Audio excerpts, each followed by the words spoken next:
So if you don't know about Jett Foundation was founded in 2001 by Christine McSherry when her son was diagnosed at the age of 5. So when the organization was first started, we were focused on research and treatments, and with all of the stuff going on in the space and other organizations that are focusing on the same thing, we pivoted to a direct service program focus in our mission. So you'll see more about what we do, but our mission is to help individuals and families impacted by Duchenne through educational programming and direct service programming.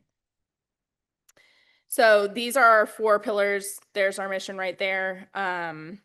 We do family guidance and support, awareness and engagement, independence and empowerment, and community and education. So you'll see how that fits into our programs going forward. So Camp Promise is one of our direct service programs. However, this is the only direct service program we have that is open to those outside of the Duchenne community. So we have 3 options. Really, I call them 2 because Camp Promise and Camp Promise Retreat are one and the same to me. But we do have 7 locations on the ground in the summer throughout the country. Closest to here would probably be our South Carolina location. We serve individuals that are ages 13 and up, but we do have 3 locations that are only open to the 18 plus population. So one of the things that Camp Promise is known for, and one of the ways that we stand out and differ from a camp like MDA camp, is we have no upper age limit. So a lot of times what we see is patients or families will age out of MDA and come to Camp Promise. So that's one of the things that, I love about Jett Foundation. A little bit about me. I actually, prior to coming to Jett Foundation, I was a nurse at a local hospital in Tampa, but prior to that, I was actually a family care specialist for the MDA. So camp is definitely near and dear to my heart.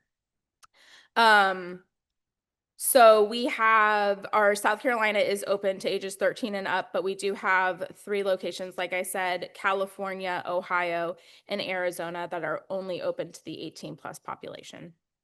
And then we do have Camp Promise Connect and virtual weekend. So we do have monthly programs throughout the year.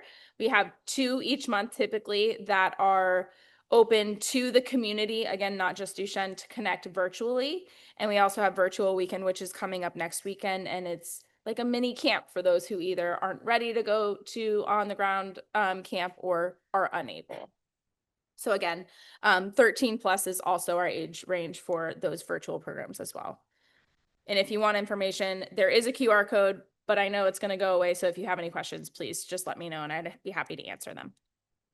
So these are just some pictures of some of the things we've done at Camp Promise in the past: hot air balloons, Pride of the Faces, all that good stuff.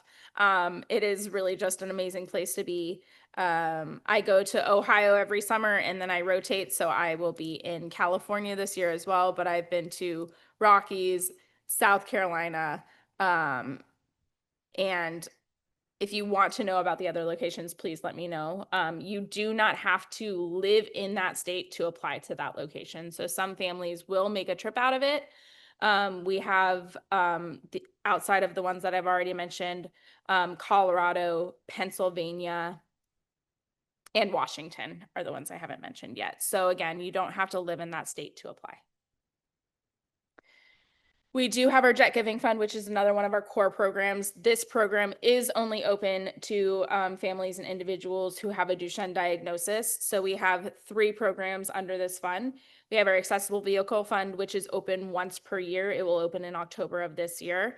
That is a fundraising program where families, if they are accepted into the program, will raise half of the funds or more of the vehicle, and Jett Foundation will provide the remaining funds and purchase the vehicle outright for the family. So like I said, this is a once per year application, but it is a really impactful program and something that all of you are eligible for. If you want to be notified of when that opens, please let me know and I'd be happy to put you on that list. We do have an emergency fund as well. So this is a year-round application. You can apply at any time during the year, but it is a once per year award per year. But if for some reason you had an emergency in, say, October and needed to apply in January, you would be able to do that. So it's not 12 months from when you were awarded. But this is what we see the most is assistance with mortgage, rent, groceries, utilities, things like that. Just to when you're in a situation that, unexpected and things are getting tight, we're here to help. We also have an equipment assistance fund for small medical equipment that is either not covered by insurance or the copay is too expensive to cover. This is currently a max award of $2,500, but it is, again, a rolling application, but it is a once per year award as well. If for any reason you're denied, you're always welcome to apply again. It's just the award that's once per year.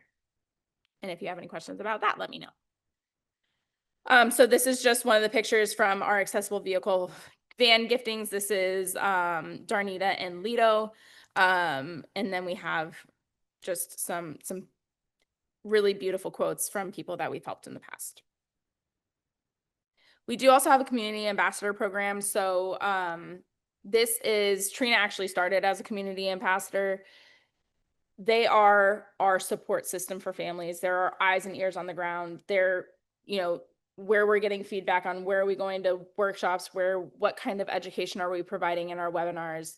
But also when families connect with us, we have a welcome packet that I'll tell you about later. If they come in and ask to be connected with an ambassador, we help them connect with an ambassador either in their area or at a similar stage in their journey, or even a little bit more advanced in their journey to try to help just connect families with families. So our webinar series, like I said, we ask our ambassadors and others in the community what is the best thing to talk about. So this was actually born out of COVID, but is something that we felt is really important to keep. So we have at least one webinar per month outside of pharma webinars. So typically we'll have more than one, but one specifically focused on an educational topic. The most one coming up in June is our pressure ulcer prevention webinar. If you have any ideas of what you'd like to see, please let me know. But this is really a way for us to bring education outside of workshops to families in their own home at their own time. If you're not able to make the time, it's always recorded for you to be able to watch after the fact. It's on our YouTube, and we do stream them to Facebook Live, so you can watch them on Facebook as well. Family support groups. So we currently have 2 family support groups. We have our Porch Night, which is for moms who have sons impacted by Duchenne muscular dystrophy. And then we have Carrier Conversations, with Trina actually facilitates, and that is specifically for carriers to talk about what they need and what is going on with them and lean in for support, because there aren't a lot of standards for carers right now for females with dystrophinopathy. So leaning on others to find out what they're hearing and what they're being told by their providers to try to help guide them in their journeys. So if you want to learn more about Porch Night or Carrier Conversations, please feel free to talk to myself or Trina. So the ways that we typically get all of our information out is through social media and emails. So if you do want to stay connected and know more about what's going on with us, we have Facebook, Instagram, Twitter, LinkedIn, and YouTube for our webinars. So please feel free to follow us. And then we also do have a way for you to sign up for our newsletter. Even if you don't want to follow us on Facebook, I would highly encourage that. We do send out weekly newsletters with updates of what Jett Foundation is doing, what's open, what's going on. So it's just a good way to get resources. We do also have a Fighting Duchenne page, which is not listed on here, and that's something I would really encourage you guys to be a part of. It's where people come to ask questions, but we share more outside of Jett Foundation resources in that group. We share other resources that are to individual areas that are not Jett Foundation resources. So again, this is our agenda for today, and I am going to go ahead and bring Samantha up and let her take it away. All right. Hi. So I introduced myself earlier. I'm Samantha Weaver.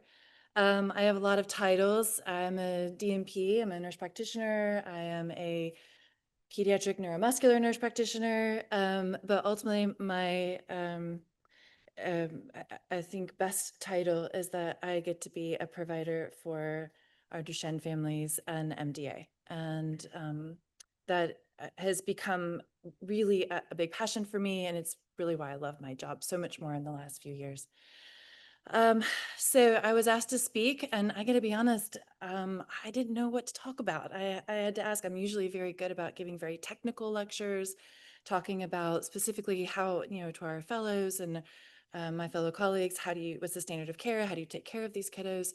I really had to figure out what you guys needed, and Alexa was wonderful at giving me some ideas, and hopefully, I have done that in a way that you haven't already heard before, because I think that I could tell you all day long how to take care of a child with Duchenne, but I'm pretty sure you could lecture me on that even more so.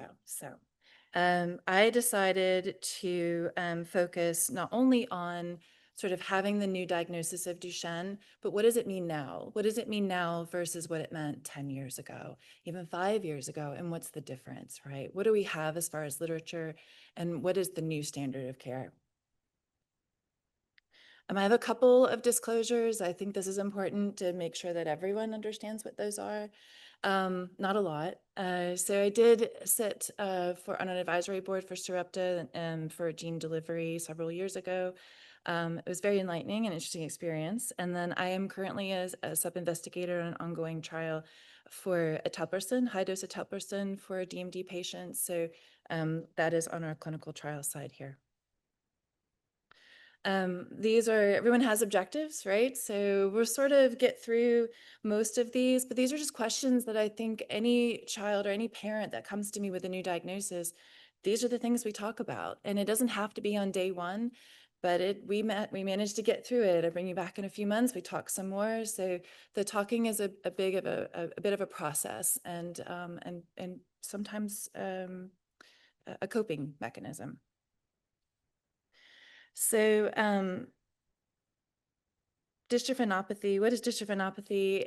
That's a fancy word for a lot of people get a little bit confused. And I think it's really important to put it in perspective of Duchenne is not the only muscular dystrophy within dystrophinopathy, right? It is an umbrella term. We have our female manifesting carriers, our wonderful mothers that also have a carrier status. And, they're just finding out about their son, and now they have to find out, oh, I might have disease. I might have to cope with this additional thing. And so it's really important to talk about how this is a spectrum of disease. I never like to ignore my Becker muscular dystrophies. And so again, this all fits under umbrella. The dystrophy, these primarily affects boys, of course. It is X-linked. That results from a low or absent dystrophin protein. It causes progressive muscle weakness, as you all probably know. What I didn't know early on is where dystrophin isoforms are all found. So it's not just skeletal muscle, it's not just cardiac muscle. Short isoforms are found in the brain, nerves, liver, kidneys. And so with long-term disease, you can see all of these parts affected. And it's important to not overwhelm our families, but to also talk about, hey, those learning challenges that you're having, those developmental concerns, you're not crazy. That's normal. That's part of the disease. And that's really important to also give you the tools and resources to address that early and get your tribe together. Make sure that the school's on board. Make sure that we've had neuropsych testing to make sure that we're not just treating in a silo of specific parts of the disease. I do love this schematic. I use it over and over again. I hope it makes sense to you guys, but essentially I'm a visual learner and I pull this up in my clinic whenever I make a diagnosis. So this is the DMD gene. It is very long and it is somewhat fragile. It's very large. It has a lot of data in it. And, for boys, they have one copy. So they really rely heavily on that one copy. And if there is an abnormal coding in that allows for a lack of the protein to be made, that's what results in a more severe form of dystrophinopathy. This this cartoon schematic, I'm sure it's much more detailed than this, but the dystrophin protein is what the end result should be. And it essentially is scaffolding. It sits to sort of prop up the structure of a very important complex within the cell membrane for both skeletal and cardiac muscle. And without it, or if there is an attenuated amount, if there is a lesser amount than needs to be, you end up with very similar features that you see on this biopsy. And on the left, hopefully my left is your left, on the left here, you see a healthy skeletal muscle. And then on the right, you see a affected one due to Duchenne or dystrophinopathy. And those are fatty infiltrates that sort of infiltrate in with the muscle atrophy. Hopefully all of you have sort of seen somewhat of a schematic like this. This is our predicted natural history for Duchenne. And again, not a fun conversation, but one that is essential when you have that first diagnosis, when you start to talk to families about what this means. Okay, this is what we know. And again, no one likes to be in the unknown. Not everybody's exactly the same. Not everyone's mutation is the same, nor is their phenotype or course going to be the same. But we need to prepare for this in the best possible way so your child can continue to thrive and be the best person that they can be. I do try to talk about, I think it's the changing landscape, if you will. Again, I don't want to repeat things you guys already know. So what's new? Um, for many, many years, the way that kids came to us were symptomatic, right? They're already showing symptoms. They're already slower to walk. They're slower for their peers. Or, by happenstance, they had labs done and their liver enzymes were elevated. And then they end up in this whole odyssey of, is this a GI issue, a liver issue? Oh, our CK is significantly elevated, and they find their way at our door. That has been the traditional approach of how patients have sort of come to me or come to us and found the diagnosis. Genetic testing has really changed the landscape quite a bit. Not brand new, but it, definitely more accessible, free. And that's another reason why I get a little bit frustrated why these kids still, even in 2022 data, that they're still only reaching the diagnosis around the age of 4 or 5 years old. In fact, there's in that study, and compared to 2000 or 1988 data, there was still about a 2.5 year gap between when families initially recognized the symptoms to the point where the family got the diagnosis. And that, especially now in this landscape, it is absolutely a travesty that we are not recognizing this earlier. Again, not just us as in a community. How are we not seeing this earlier? And therefore, can we implement some of these therapies that are coming down the road to try to attenuate and slow the decline of the disease? And we have data that supports that. It's emerging, it's coming, and hopefully a combination of data or combination of therapies are what maybe will make us most successful. Newborn screening, I did want to talk about that a little bit because that is the future. And it's actually reality here now, unfortunately, just not in Alabama. So the newborn screening, again, it's a very easy screening tool, right? We have free genetics, we have an easy thing to screen, how to screen for the diagnosis, and yet we're still only seeing this late diagnosis at 4 or 5 years of age. So what is the solution to that? Many people are on board with adding to newborn screening, and that's actually the reality. Forgive me, I have notes, and can never remember all 4 states that sort of have this. Massachusetts, Ohio, New York, and Minnesota are the states that have taken on this sort of initiative, a couple following pilot programs.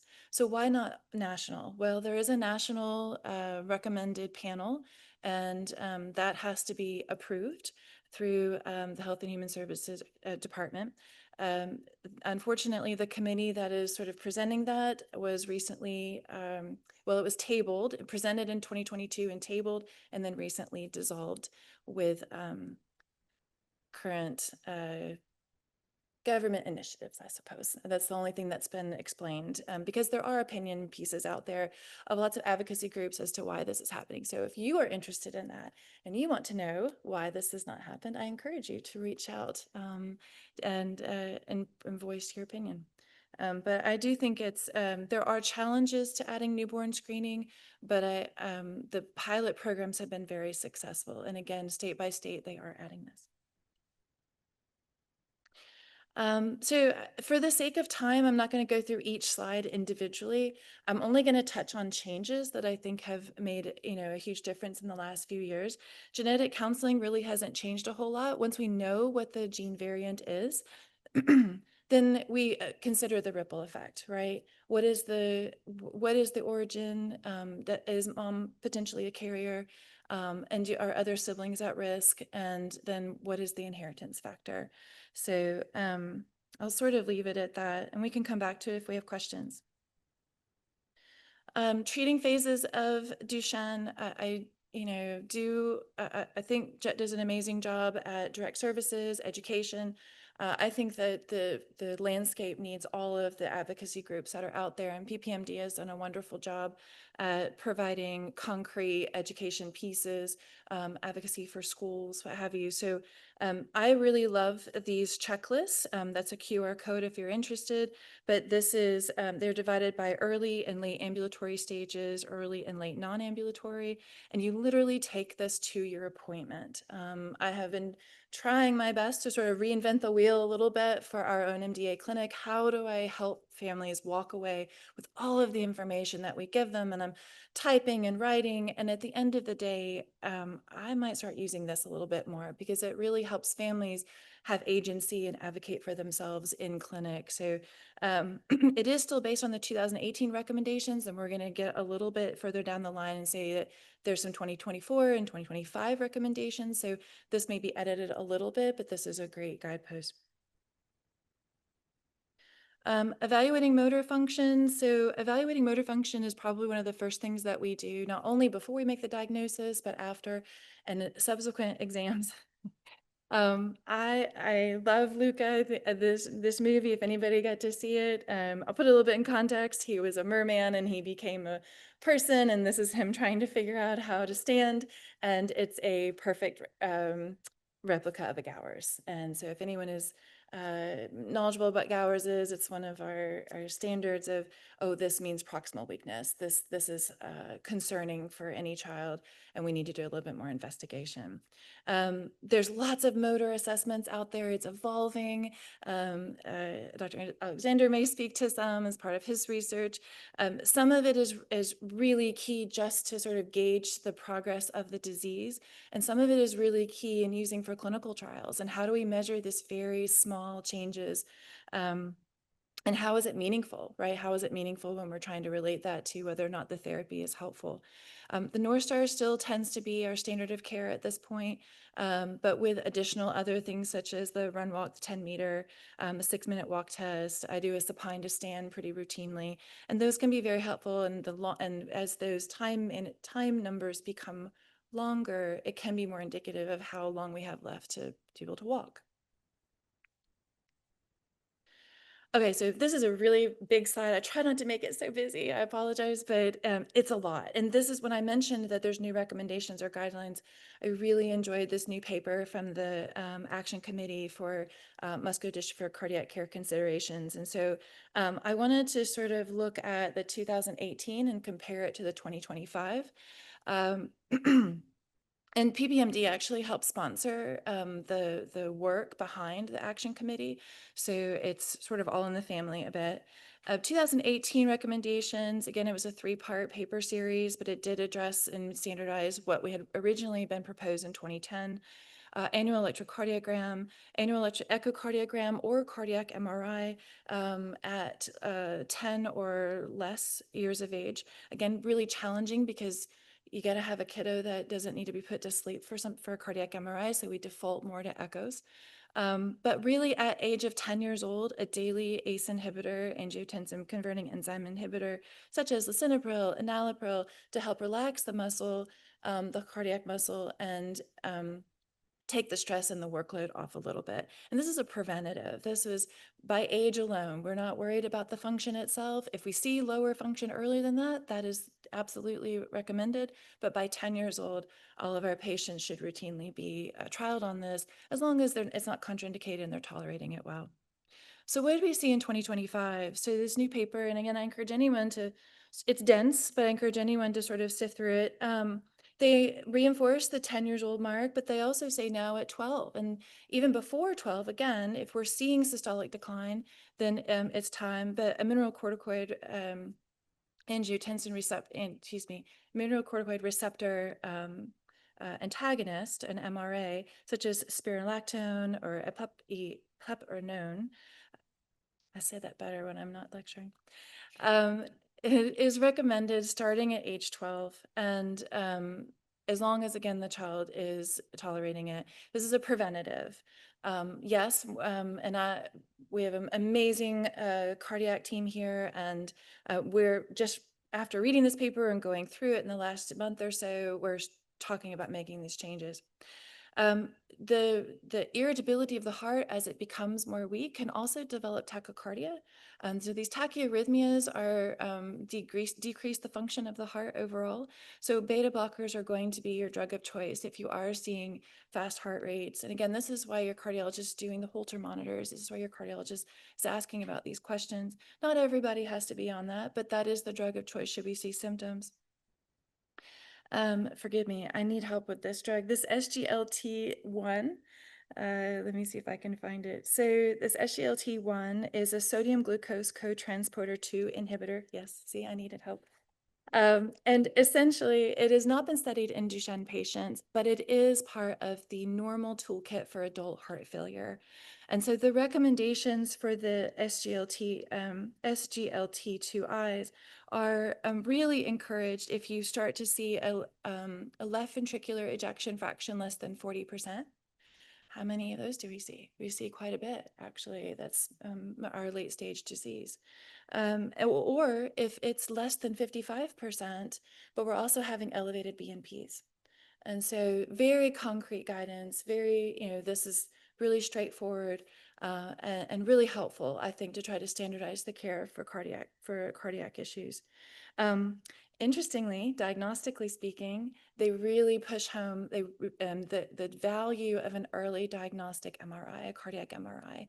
As long as a child can undergo that without being sedated, starting at 8 to 10 years old or older, intermittent cardiac MRIs are actually the diagnostic modality of choice for defining fibrotic changes in the heart that are easily not as seen in an echocardiogram. So there's great value to echocardiogram as well. And so that should be a discussion between you and your cardiologist for sure. I am not one. And so this is why I defer, obviously, to our champions over in the cardiac world. But I do think it's a really relevant changes in standard of care or recommendations for consensus guidelines. Another one that I thought was really interesting is now there's a strong recommendation for evaluation with a heart failure team. There are mechanical devices and even heart transplant that has been available to many children that have developed cardiac and heart failure early in life for a number of reasons. Why is it that Duchenne should prohibit that? Well, there are a few practical reasons, obviously. And a heart transplant is rare for Duchenne patients. It's been done in about 11 cases so far that I'm reading. Probably should read a little bit more about this. But in general, those patients were perfect candidates, essentially. Their heart function was still, their lung function was still strong. They still had decent mobility. They were going to recover well, essentially, from a significant disease and then be able to take immunosuppressants the rest of their life. So again, it's not a cure, right? But it is something that a heart failure team can only give a recommendation for. But if we're not putting our boys in front of them, then we don't get the decision. There are mechanical devices called left ventricular assistive devices too. And so again, for children who are not great candidates for transplant, that is something that a lot of young heart failure patients are taking advantage of. So this is not a cardiac lecture in general. This is just me going over the new guidelines. And that's definitely a very complicated conversation to have, but one that has been advocated for in these new guidelines by the Action Committee. I'm not going to go over a lot of pulmonary care guidelines because we have an expert coming later today, as I saw on the agenda. But I did want to make mention that the 2018, there was like a 2023 updated guidelines that sort of spoke to, okay, what are people doing now versus 2018? Most of it, I think the huge advances in pulmonary care is what has been the benchmark for our patients, right? It is what has extended the lifespan from the early 20s to 27, 28 years old, which is what we have now. And those are the non-invasive non-invasive mechanical assist devices. And so a lot of that hasn't changed a whole lot since 2018, but I did want to really point out, and I'm a huge advocate, your vaccinations are super important, including a yearly COVID-19 vaccine booster. That has become part of the CDC recommendations. And so an important part to sort of our kids are vulnerable to all of these things.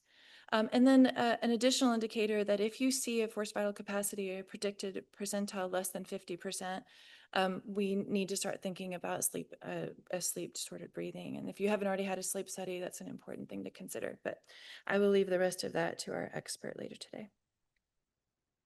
Endocrine and bone health, this is just a summary, guys. I'm not going to read from the slide, and I'm also not going to put a whole lot of time in this because there's not been a whole lot of changes since 2018, but ones that, because we have, I think we all feel like we have more bandwidth now. As providers, we have more time, we have more thought, we have more data about how we can address all of the multi-system issues with Duchenne. Then we have time to sort of sort those. Now groups may have an endocrinologist that is a champion and more knowledgeable about this. So double downing on some of this information and making sure that we're checking these boxes really can help further the quality of life for our patients. Again, making sure that we are addressing the potential for adrenal crisis for our steroids, particularly, and again, this is really the only big change is vamorolone. And vamorolone as a different sort of, a similar drug class, but different than prednisone or deflazacort, places our young men significantly at higher risk for adrenal crisis because essentially they are suppressed in cortisol from the day they start taking the medication. And so that puts the adrenal crisis at more significant risk than something like prednisone or deflazacort, where your cortisol is just sort of fixed at what you're taking, and you're more at risk if you stop drug. But vamorolone, if you are stressed in any way, you are already cortisol depressed. So it is important to have those emergency drugs available and to educate families on how to give those. A very unsung part of the Duchenne no one likes to talk about is constipation. Um, and yet it will put you in the hospital for our Duchenne patients. The gastroparesis can really be substantial and be a big part. If unchecked and untreated, it can impair your lung function, it can slow you down, it can make you not want to as hungry, it can decrease your appetite, affect your weight loss. So it can really become a chaotic feature if not aggressive in treating it from an early on and having good bowel habits. No, there's not a lot of big changes between, I would love a good GI paper on how to aggressively treat our kiddos, but unfortunately that's not what we have quite yet. But our GI people are amazing, and when we show concern, they're absolutely jump on board. If there's one thing that's less talked about than constipation, it's going to be behavioral health. And not necessarily that it's because none of us care, right? But because it's challenging to know what to do. You see it quite young. Are obviously, I think one big thing to talk about from a very early age is having parents anticipate and expect that there might be challenges. 30% of our Duchenne young men, and I would say that extends into Becker, really struggle with a learning disability. The average is about 2 standard deviations below their peers. And then an array of behavioral diagnoses like OCD, ADHD is very common.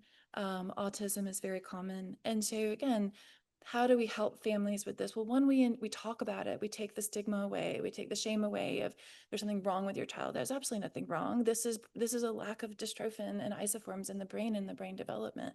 So how do we manage that? So we make sure that their tribe is in place. The school is helpful. They have accommodations. We're doing neuropsych testing as early as the child can participate in that. And that's usually about 5, 6 years old. we advocate for medications early. There's a big stigma against doing stimulant therapies. Children are over medicated in our community, and that may be your perspective and your opinion, and that I respect that with parents. But I know the disease, and we know our populations quite well, and the data does support that these children are at significant higher risk, and that they do benefit from medications as long as they're tolerating them and not having significant side effects. So I think just making sure that families feel like they have a partnership when we talk about this, and that it's okay to talk about it and ask for help. The mental health landscape can be really daunting. Who is going to prescribe? Who is going to give me therapy? What is a neuropsychologist? That's my, no parent knows what all that is. So it's important to walk them through that. School support. I had one of my first lectures I ever gave was to a school nurse symposium. Um, uh, it was wonderful. It was like 1,000 Alabama school nurses all on Zoom, and I was being recorded. And I got really good at that lecture, and hopefully I got a lot of great feedback on it. But highlighting that there are great already, we don't have to reinvent the wheel. There are great resources out there for school support, adaptive PE, books, talking with your peers. I had a wonderful MDA representative who went to a school and a classroom to talk to peers because that child was being isolated and bullied in a more mild way. And it really sort of helped normalize the disease and say, let's talk about this. Let's not make it scary. It's okay to have that conversation. So if you are struggling, if your child is struggling in school for whatever reason, it's important to talk to your team about it. We do have resources. Okay, so I'm going to flip the script a little bit and make sure that if there's any, we can do questions at the end, sort of, but I'm going to close that chapter on sort of updated guidelines, care considerations, and we're going to talk about medications. We'll talk about the old and we'll talk about the new a little bit. So glucocorticoids, this is the standard of care for better or for worse. We love them and hate them. So it was first theorized to be used in the early 1970s. Since then, we've had repeat trials, large studies from the 80s and 90s and even into the 2000s that confirmed that there's typically about a 3-year delay in loss of ambulation when children start steroids quite early. The longer they're on them, the more beneficial that they are. There's also, even once we lose ambulation, additional benefits in both cardiopulmonary decline and scoliosis, which has a secondary effect on the respiratory disease. Why does it work? Well, it was really not known early on, but now we have some pretty good data to show that it improves muscle cell membrane repair. So it stabilizes that cell membrane. It slows the muscle breakdown. And again, this is I kind of explained to families that with Duchenne, you have a two-part injury, right? You have the lack of dystrophin that allows for the cell wall to be leaky and the muscle to break apart. But then you have the secondary inflammatory injury that's happening at the cellular level.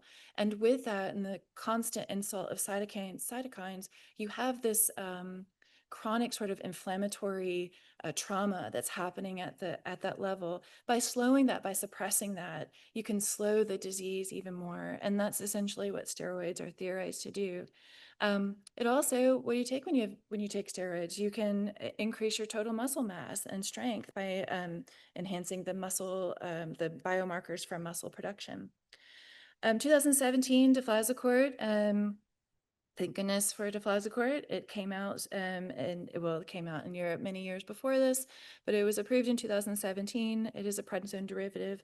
It is not chemically identical, but very similar in the sense, and the value of that is that we do have several trials that show that it impacts mood and weight gain less than prednisone, which are huge parts of why it's very difficult to live with those drugs, right?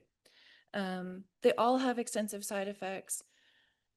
If I went back to my bone and endocrine slide, we could go over all of that.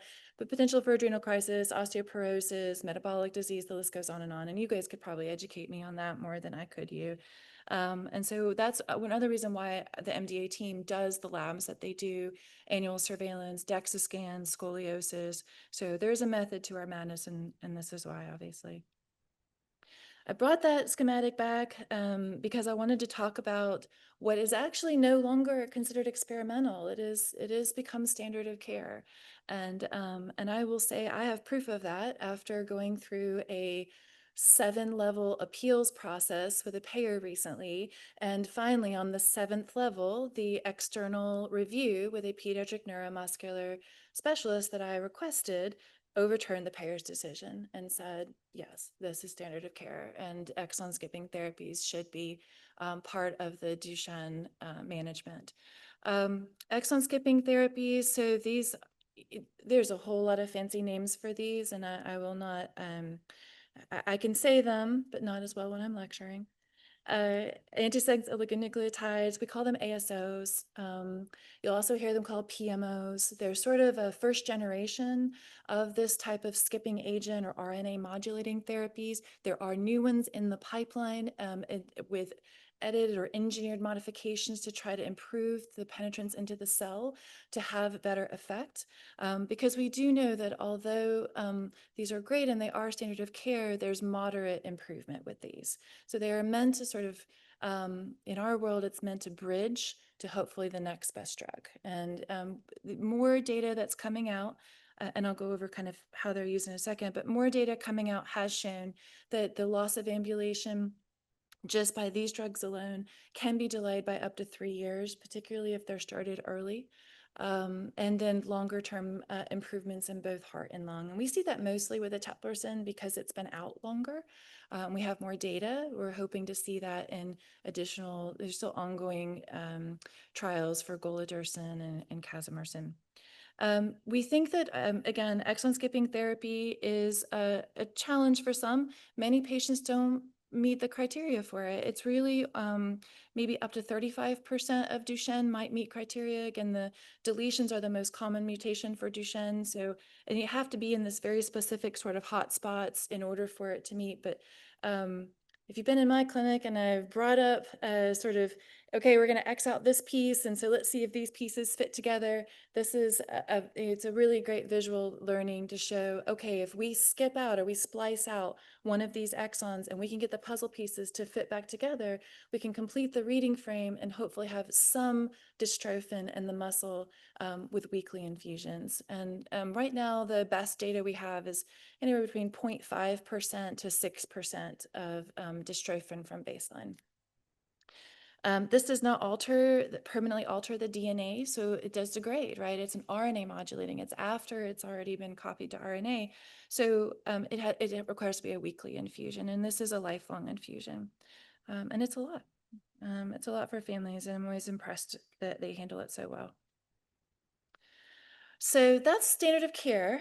Now let's talk about emerging but approved therapies. What do we have, but we have limited data on? So just in the last, how are we on time, Alexa? Okay, good. So Agamree, and everyone knows it by Agamree. I call it vamorolone. All my families will always get a little confused. I try to call everything by their generic name because essentially that's what's going to stick through. So vamorolone is a daily steroid. It is and we talked about earlier, it's a novel mineralocorticoid antagonist, not an agonist. And so that's how it's different than glucocorticoid.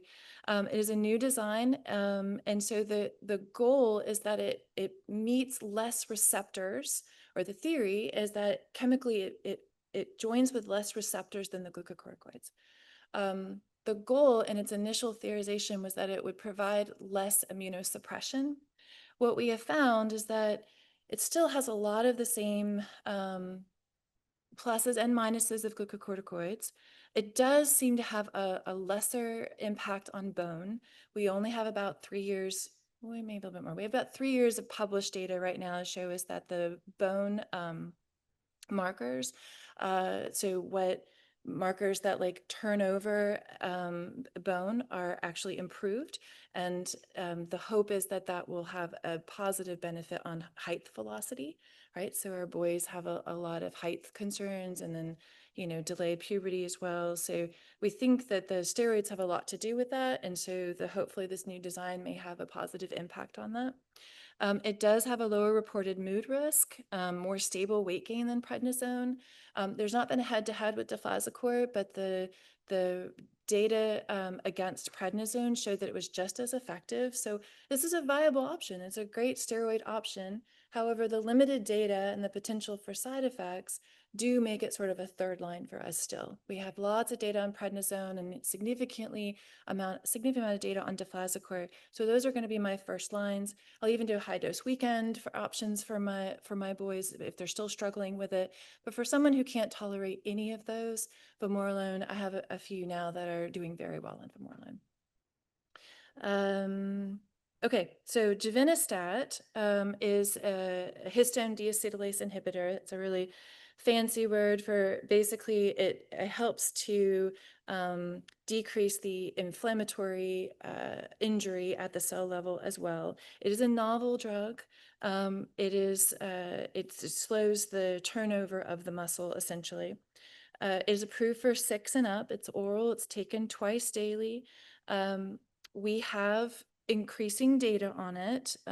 We had about a 3-year clinical trial that showed a gain of 1.78 seconds on a 4-stair climb. If you were underwhelmed, so was I. But that being said, hey, I'll take any approved drug that's out there that someone had, the FDA took the time to sort of consider. Wonderfully, just in the first year of it being out, there were several posters of improved data at MDA that showed less fatty infiltration on the MRI, statistically significant. And then against external controls, a loss of ambulation delayed by another 3 years. So, and then also some data about decline, a slower decline in pulmonary function. So it's looking promising, and it took a little while for it to be available, and then it's taken time for payers to also be on board too. So we're growing the number of boys that are also on it. In this trial, boys were also on steroids as well. So it's meant to be on both. It gets very confusing, right, with all the new therapies that are out there. Vamorolone is a steroid, but givinostat is meant to be with steroid and is an adjunctive therapy. So, there's a host of side effects that I think any provider who's in front of you offering this should go over. Platelets tends to be the bigger concern. Over 30% in clinical trial did suffer with lower platelets. All of those did improve with lowering of the drug, but that requires a lot of monitoring. And so we are a unique MD care center that a lot of our patients are rural and they drive a long ways to see us.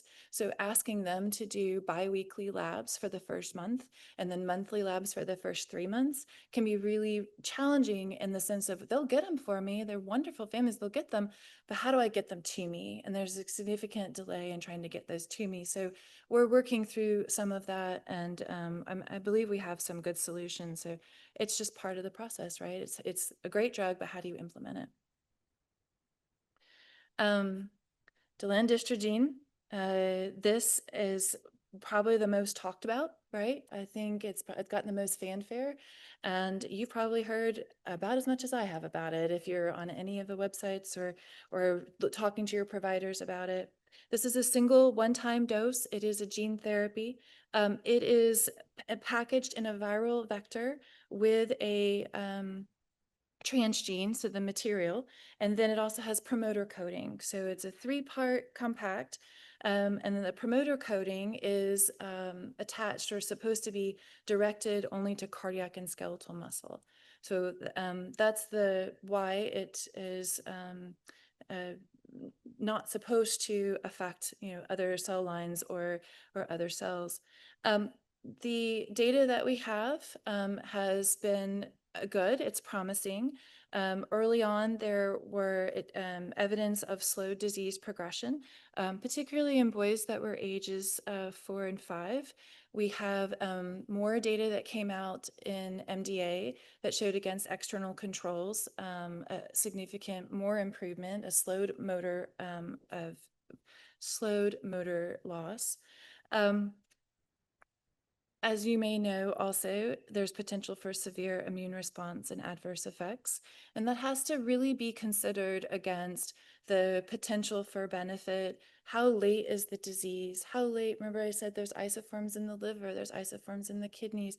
How much are we not seeing liver disease that's already there or heart disease that we may be impacting negatively by this therapy?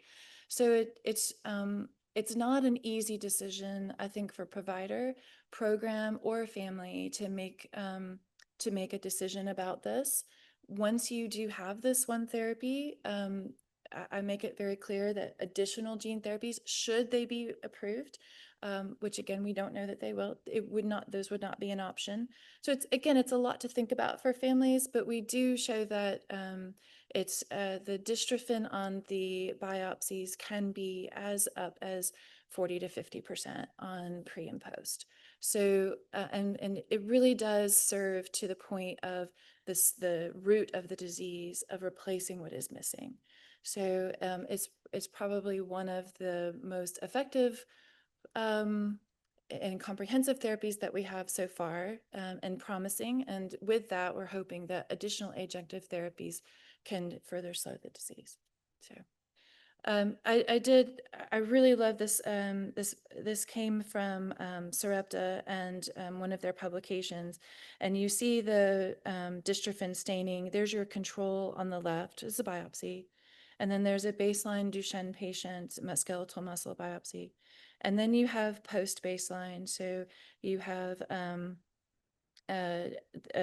increased dystrophin on those two, the last two ones. So it's really pretty clear that it's there. I forgot to say earlier that I think one of the concerns we all have is that this is considered microdystrophin, because if you go back to that very large schematic of gene where it's 79 exons long, we can't put all of those pieces into a small viral vector. And so it's an engineered gene product that is meant to give us still a pretty comprehensive delivery. The idea is that you go from a Duchenne phenotype to a Becker phenotype. So again, not a cure. So even some dystrophin is absolutely, a promising endeavor. So I get really excited when we talk about clinical trials because the emerging therapies and gene therapy, I was watching this. I was watching those in clinical trials until we finally had approval. It was all very exciting. And so it's additionally exciting to see how scientists are targeting the different problems or different ways of slowing the disease. The most common one is, aside from dystrophin restoration, which again, those are your exon skipping and your gene therapy, is going to be the reduction of fibrosis and inflammation. And as I said, we've already sort of talked about that with prednisone as well as givinostat.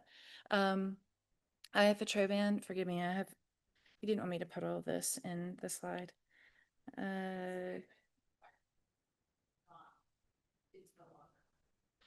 Thank you.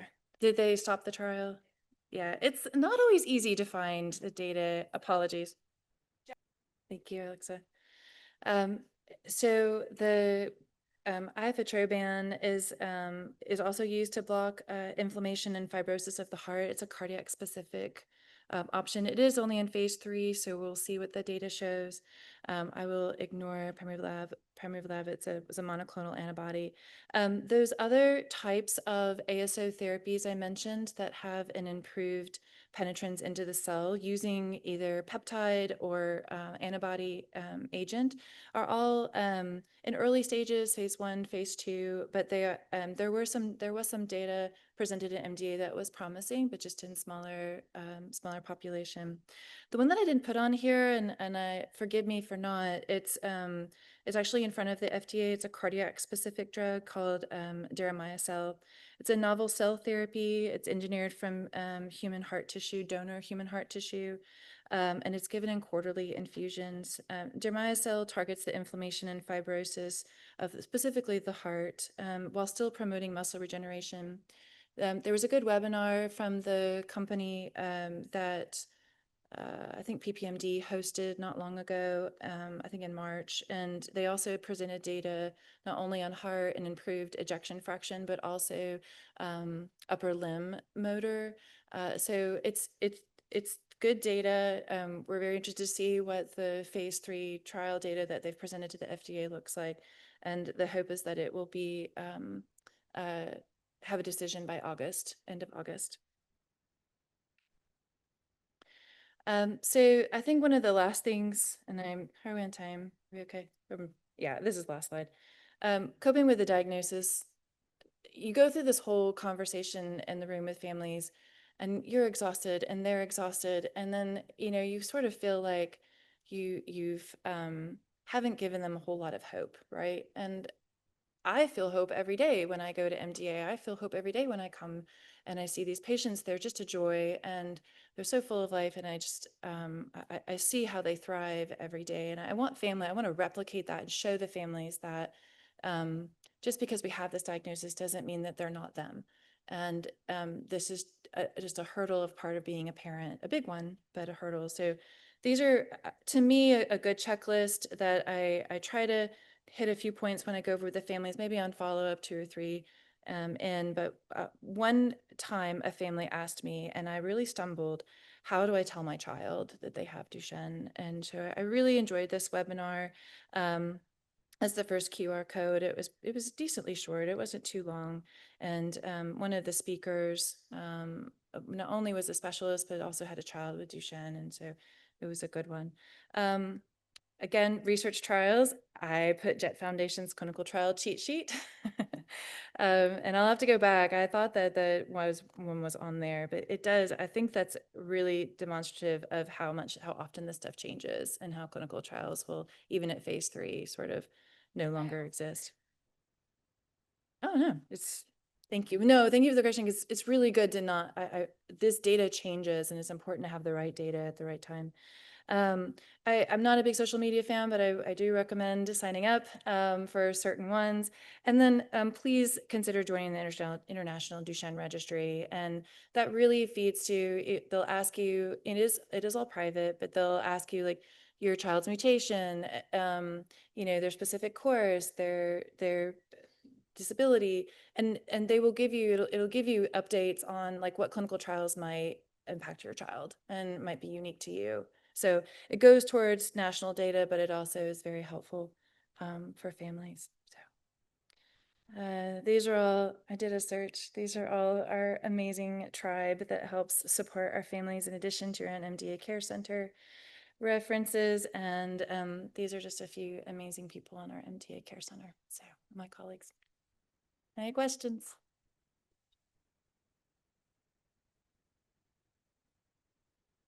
All right, can everyone hear me okay? Great. My name is Matt Alexander. I'm associate professor in pediatric neurology. I've been at UAB in children's for the past 9 years.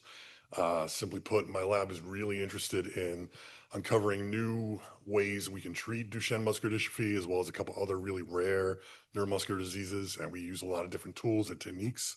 We are a very social lab as well in terms of social media. So I'm sure if you Google us on Google, you can find out some of the cool research we're doing currently, and we try to update that as soon as possible.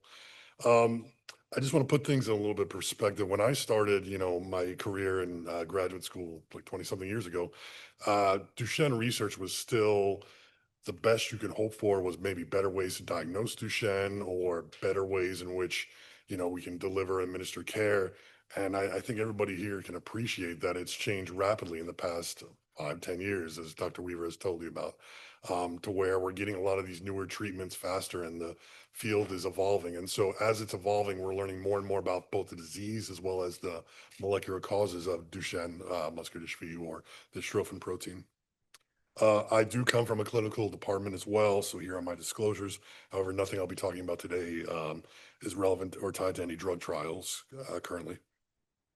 But again, I don't think I really need to go too much in the background of DMD because both I think a lot of parents and patient advocates know the basic causes of it, and Dr. Weaver to give a great introduction. But I just want everyone to appreciate. I like this slide a lot from Duchenne and you. But as we begin to develop these drugs for DMD, there are a lot of systemic issues with Duchenne that I think we're just now being able to start to address. So, particularly the neurological impact, as well as some of the other issues on which dystrophin is expressed in other tissues, such as the kidney, such as um, the liver, such as the smooth muscle. And so, as we begin to correct Duchenne in terms of the skeletal and cardiac issues, I think we're going to start to pop up or hear more about, well, can we correct some neurological issues better because we know dystrophin is expressed in the brain?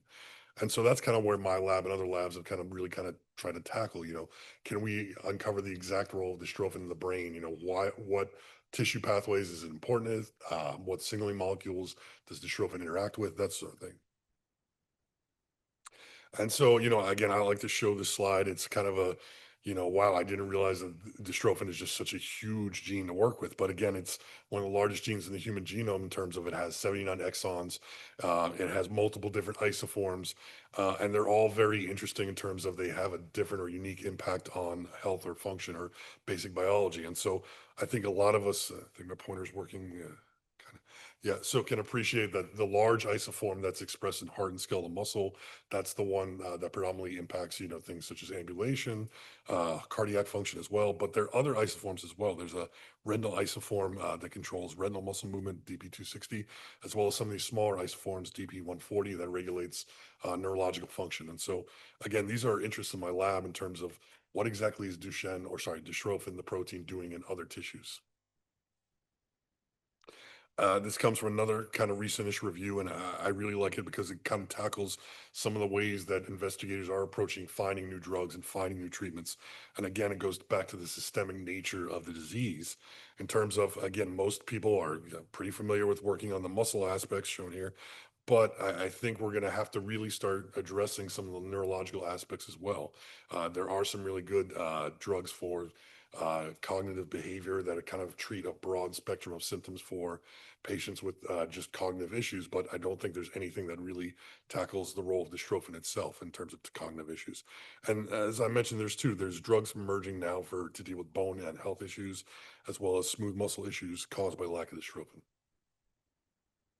This came from another recent review showing that up to one third of patients have some sort of cognitive impairment, and this can range from just mild anxiety to severe cognitive deficits. I think a lot of you with DMD boys know that sometimes it can range from a spectrum. So some can be very hyperactive, some can have severe cognitive impairment depending on a lot of different factors. And so I think it's becoming more and more relevant that we should start to really tackle, what exactly is the role of dystrophin in the brain and how can we address these issues. So some of the things that have also kind of emerged, and I'm sure if I ask for a show of hands, how many of your DMD sons have sleep disruption? Yeah, yeah. Yeah, and again, it's one of those things that, Dr. Troxler will talk a little bit about more later on, some of his sleep study work. But I think a lot of people can appreciate that, there is this sleep disruption that occurs even before boys lose their ability to walk. And so, again, a lot of the research that I'll talk about today kind of bore its fruit or derived its origin from some of these early case reports showing that even prior to the loss of DMD boys' ability to walk, there was a lot of reported nighttime disruptions and as well as sleep disordered breathing. That's a little bit more later on. But again, you'll hear a little bit about some of this from Dr. Troxler. Where my lab is kind of interested in is I think some of you might have heard about circadian rhythm. So these are the natural sleep-wake cycles that occur in humans. What we've kind of really known the past few years is that it impacts a lot of diseases such as obesity, autism, and what we're finding out now is it also impacts Duchenne muscular dystrophy. And so the kind of way that I view it as kind of the easier way is normal circadian clock regulation. Yeah. It's a wiring issue, the wires in my house, like I hope that they look really timed and nice, but a lot of times, they're just jumbled up cables. And so this is kind of a way we can look at circadian disruption. So it's or chrono disruption. It's a jumbling of the natural sleep wake pattern. And so why we know that dystrophin loss, affects predominantly skeletal and cardiac muscle, circadian rhythms and the circadian biology seems to have a really significant impact on overall health. And so again, my lab is trying to really tie these two together. And the way we're kind of asking these questions are, can we actually evaluate the animal models of DMD and see their impact on circadian behavior? And can we kind of molecularly and mechanistically determine the role of the interaction between dystrophin and key circadian clock regulators? And we're also kind of asking more broad questions, where's that source of circadian disruption? People, my colleagues in the circadian field, they say it arises from the brain, but there's a lot of really good evidence coming out that every tissue has its own unique clock, that the muscle has its own unique clock versus the brain. And so we'll talk a little bit about that later on. And, again, I think some of you might have I might have sent some of you home with our activity watches. And again, that's kind of really kind of measure some of the circadian rhythm disruptions that patients occur that we've also seen in our animal models. And so I'll talk a little bit about that as well. So these are some of the, again, I'm not going to go into all the details, but some of the things that we can measure in terms of sleep. I think I sent some patients home with a sleep diary, but we can measure things like total wake time, total sleep efficiency, most active 10 hours. And so these are really good kind of self-reported or real world data statistics that we can basically capture a lot of the sleep disruption that occurs in patients. And so we tend to send the patients home as well as their parents and or caregivers to kind of really determine, how long are they sleeping? Are they waking up in the middle of the night? What is the quality of overall sleep? And so that's one really good way that we can kind of capture these metrics. And some of you might have known Dr. Han Fan, who is now in rare disease research. But again, she worked a lot with our clinic, and we still collaborate with her on this particular project where we send a lot of patients home with these activity watches. And what we can kind of capture from that is those same types of metrics, but in a more unbiased way. So that's why we ask, if you have a, DMD child, can they wear the watch for a couple weeks and return to us? And we can really get or extrapolate really good outcomes or metrics, I should say, to kind of evaluate how both what is the quality of sleep that your child is receiving, and B, can we kind of track it over time and see if it's getting better or worse? And so it's a really valuable tool, and we can get sleep scores and kind of make projections based on that. And so we've got active ongoing research in that field.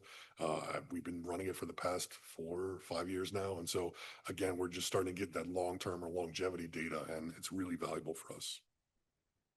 And this is some of the data that can kind of emerge too. And so, again, I think you can appreciate as DMD boys get older, the overall mobility decreases. But we're trying to really tie that back with terms of nighttime disruptions. And so, again, you can kind of appreciate these are just measuring, some of the data that comes out these watches in which, as the child gets older and becomes, moves into the teens and then moves into early adulthood, you see more and more nighttime disruptions as well. And so you can tie it to the most active 10 hours, and you can tie it to the amount of overall or loss of ambulation that occurs during this process. And I will say we often try to send these watches home if possible with if they have a sibling or a step sister or brother who's not affected. We try to also send these watches home as well because it's a good kind of readout of sleep environment. It's a good kind of control as well. So we work a lot with Mary Lynn McDonald, and she's director of omics at the UAB Integrative Omics Laboratory. And her team is really great at kind of capturing all this data and making sense to us because I'm not a bioinformatics person, but her and her team are. And so they've got a lot of formulas and a lot of software algorithms, but kind of basically what they can do is track over time in terms of sleep quality versus ambulation and kind of get really good metrics to where you can start to predict, does sleep quality change as the patient becomes more or less, I should say, less mobile? And what we're hoping to really do is, as these new drug emerge, I should say, can we kind of restore sleep quality back to normal or kind of baseline levels? And so that's the power or tools of this actigraphy approach. And so again, this is kind of like the real world data we're trying to capture the rate to determine, how DMD and sleep kind of both co-segregate with each other, as well as how some of these drugs can impact sleep quality and overall health.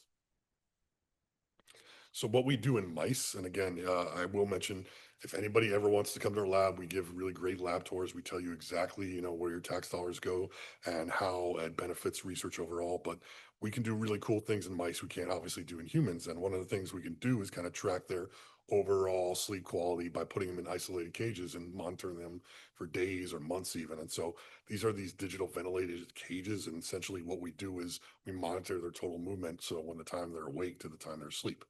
Now, if any of you've captured a mouse in your house, you know that they're nocturnal.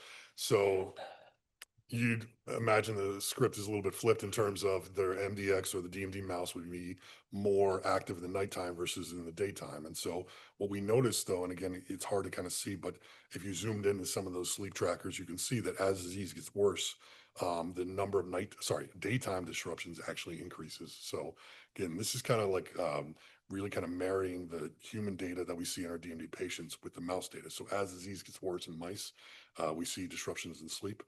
Vice versa, we see the same thing in our human patients. And so one of the things I kind of mentioned is what is the cause or source of this sleep disruption? And so we know our friends in their circadian biology field have known for 30 plus years now that a lot of this is driven by what's called the suprachiasmatic nucleus or the master clock that exists in the brain. But what we know through animal models now, and this is the kind of overall dogma that currently exists, is that there's a central clock disruption, that the brain regulator, the timekeeper neurons in the brain are affected, and that kind of affects all the other subsequent tissues. That's been the central dogma for many years. What we know from animal models now that's starting to emerge is that's not exactly the whole story in terms of there's these peripheral clocks. So your muscle has its own clock. Your liver, your lung has its own clock as well. And so this kind of raises the question, what exactly is the source of disruption? If your muscle clock is repaired, does that affect the brain clock? Vice versa, if we can affect, the brain clock, can that actually improve the muscle clocks as well? And so these are kind of questions that we're now starting to address through conditional animal models. What I mean by that, and I mean, you heard a little bit from Dr. Weaver, is we can manipulate animal models to turn off or turn on genes in specific tissues like the skeletal muscle or those specific timekeeper neurons. And so a former postdoc in my lab, Andrea Reed, what she did was essentially look at the role of dystrophin in the brain. And so look at the timing. When does dystrophin turn on versus when do the circadian rhythm genes turn on? And so one of the things she kind of did was from a bioinformatic approach was look at what are the pathways in which dystrophin co-segregates with. And so she pulled out from human databases at first that dystrophin often co-segregated in the brain with this BMAL1 clock circadian pathway. And it was a really tight regulation shown here by the Q values. And so it kind of really led us to take the approach, can we study dystrophin in terms of its role or impact on these clocks using a couple different mouse models? I mentioned the MDX, there's a lot of different strains out there. We use this global MDX5CV strain, knocks it out in every tissue. But we've also started to generate our own animal models too, in which you can knock out dystrophin just uniquely in each tissue. And so this is some of the just, again, I won't go into all the molecular stuff. I don't think anyone's really interested in all the molecular biology behind this, but the way it kind of works or circadian chronicity works is these genes go up and down in kind of like a parabolic expression. And so basically you can see at certain times in the day, BMAL1 is that key master regulator goes up. Conversely, PIR2 goes down. And so that's what we mean by chronicity at the molecular level. And so we've got some evidence that dystrophin itself does the same thing, both in brain and skeletal muscle. And so this is just looking at expression arrays where we looked at different genes kind of like in a biased manner in the tissues of our DMD mice. We showed that they similarly also kind of co-segregate with BMAL1, this master regulator of circadian rhythm. And so again, this is kind of really kind of hits home that dystrophin itself might be regulating those circadian clocks. And I will say one of the things, it's kind of very laborious, and we've got really great students and really great staff and postdocs who can do this kind of data. But essentially, what we can do is capture these tissues and capture these mice at different times in the day and look at expression of dystrophin and other those circadian genes. And this kind of is a heat map which shows the timing, and it gets disrupted the circadian rhythm disruption that occurs in MDX is kind of reflected in this pattern. And so you can imagine when mice are most active at night, we see a large amount of variation of genes. So again, this kind of reflects that a lot of genes and pathways are impacted by loss of dystrophin, and those pathways seem to kind of tend to favor the sleep-wake cycle. So the approach we've kind of taken is, I won't go into all the details in terms of the technology, but essentially what we can do now through things like CRISPR, and I think some of you might be familiar with CRISPR, but it's kind of a way in which we can insert things into the DNA or take things out. And so we made an animal model in which we can turn off dystrophin in each individual tissue at different time points in development. And so we want to study, what's the role of dystrophin in the satellite cell? We know it's expressed in those early muscle progenitors as well as those satellite cells that are responsible for muscle regeneration. We know dystrophin is expressed in the motor neuron as well. So we've got different projects focusing on this role in the motor neuron, in the heart, in the skeletal muscle as well. But what I've got a postdoc studying right now is how is it regulating those timekeeper neurons? So that master regulator, is that essential for what's driving the chron disruption in patients and as well as mice? So this is kind of some of the data that's emerged the past few years and some of our early data. Again, we're starting to do more of those long-term timing sequences or timing evaluations. What we're starting to see is that the BMAL1 gene itself is a really good indicator of disease progression as well as an indicator of chronal disruption. And so this kind of data marries the data we're obtaining from mice as well too. And so there's good reports coming out from other groups as well showing that BMAL1 is kind of like a protective gene where it gets disrupted in chronal disruption and DMD. And we're starting to see that with some of our data that's kind of emerging in our skeletal muscle knockout as well as in our brain timekeeper neuron knockout. And again, thank you all who've donated, the patients as well as, the families. We've gotten a lot of great samples as well where we're looking at BMAL1 expression and we're seeing that it's overall disrupted in DMD patients. These are muscle biopsies that we're fortunate enough to take from some patients. We do see that also kind of reflects with DMD. These are more later stage DMD boys. Dr. Lopez, who's not here, has a really nice story coming out, which he profiles the different genes of the later stage DMD boys versus the earlier stage. I'll let him talk about that if you're interested. But one of the things we also want to really look at is, I think a lot of you might be familiar. And again, Dr. Weaver did a great job talking about microdystrophin gene therapy. We're testing the same thing in the context of, I mentioned earlier, can we restore the skeletal muscle? Does that affect the brain and vice versa? And so we've got this is not the Levitus drug itself, but it's the same kind of concept where we have a muscle specific overexpression of microdystrophin. And again, we see the same thing in our MDX mice where I don't know if the pointer's showing up, but we're getting a repair of the skeletal muscle, which is great. And this is kind of reflected in some of these assays shown here. But we want to see, does that actually correct that BMAL PER2 signaling that regulates coronal disruption, or circadian rhythm, I should say. And so we're seeing that here. This is looking at gene expression. So again, over time, what happens is when you overexpress that microdystrophin, it restores back that periodic shift, that parabolic shift, I should say.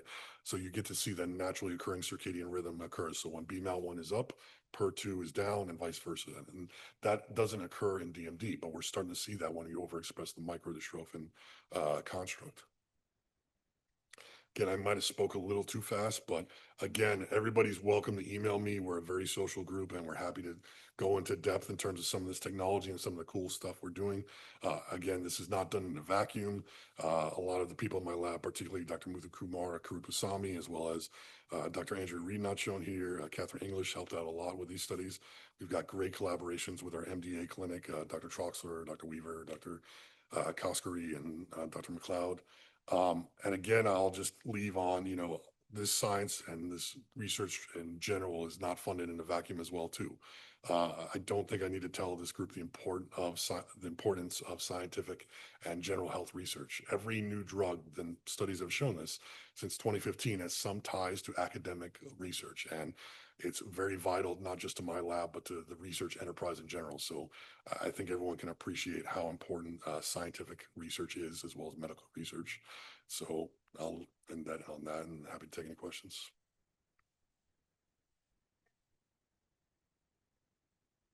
You can always email me or I'm on Twitter, I'm on Blue Sky and all the social media platforms. So, yep.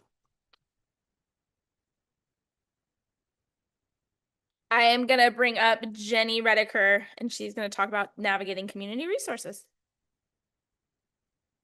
Be really different than everybody else's. So I am a social worker. I work for Alabama Department of Rehabilitation Service, the Children's Rehabilitation Service Program, but I also have the pleasure of being a support staff to MDA clinic who sees some of our older kids.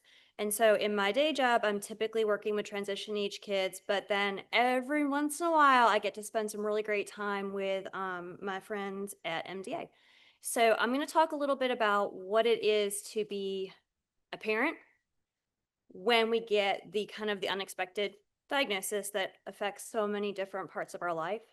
I am not a Duchenne parent. I am an NF parent. So I got the genetic news.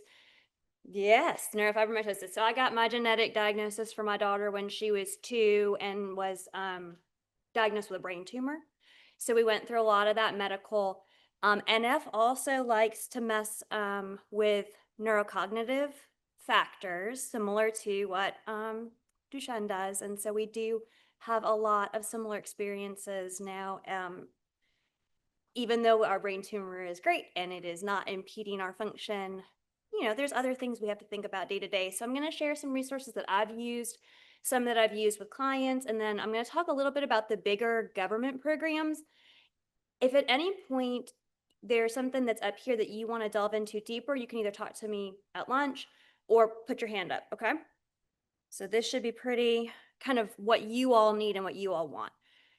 So all of us, Dr. Weaver said it beautifully. She kept referring to our tribe. And what she's really talking about is none of us exist in a vacuum.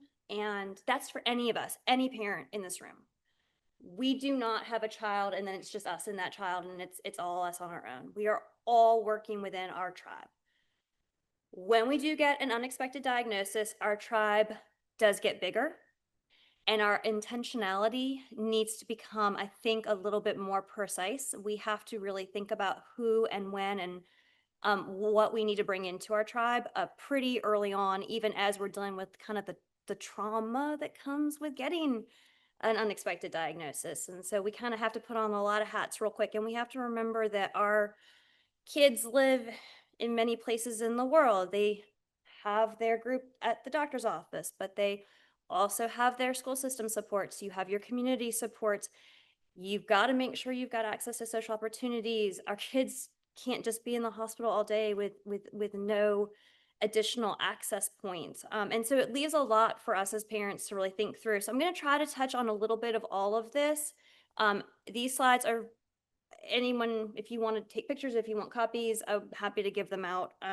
Just don't tell my daughter that her pictures are all over them. So I mean, I think even just like our little little picture of, we're at MRI at Children's and you got to bring the baby because who's going to watch the baby?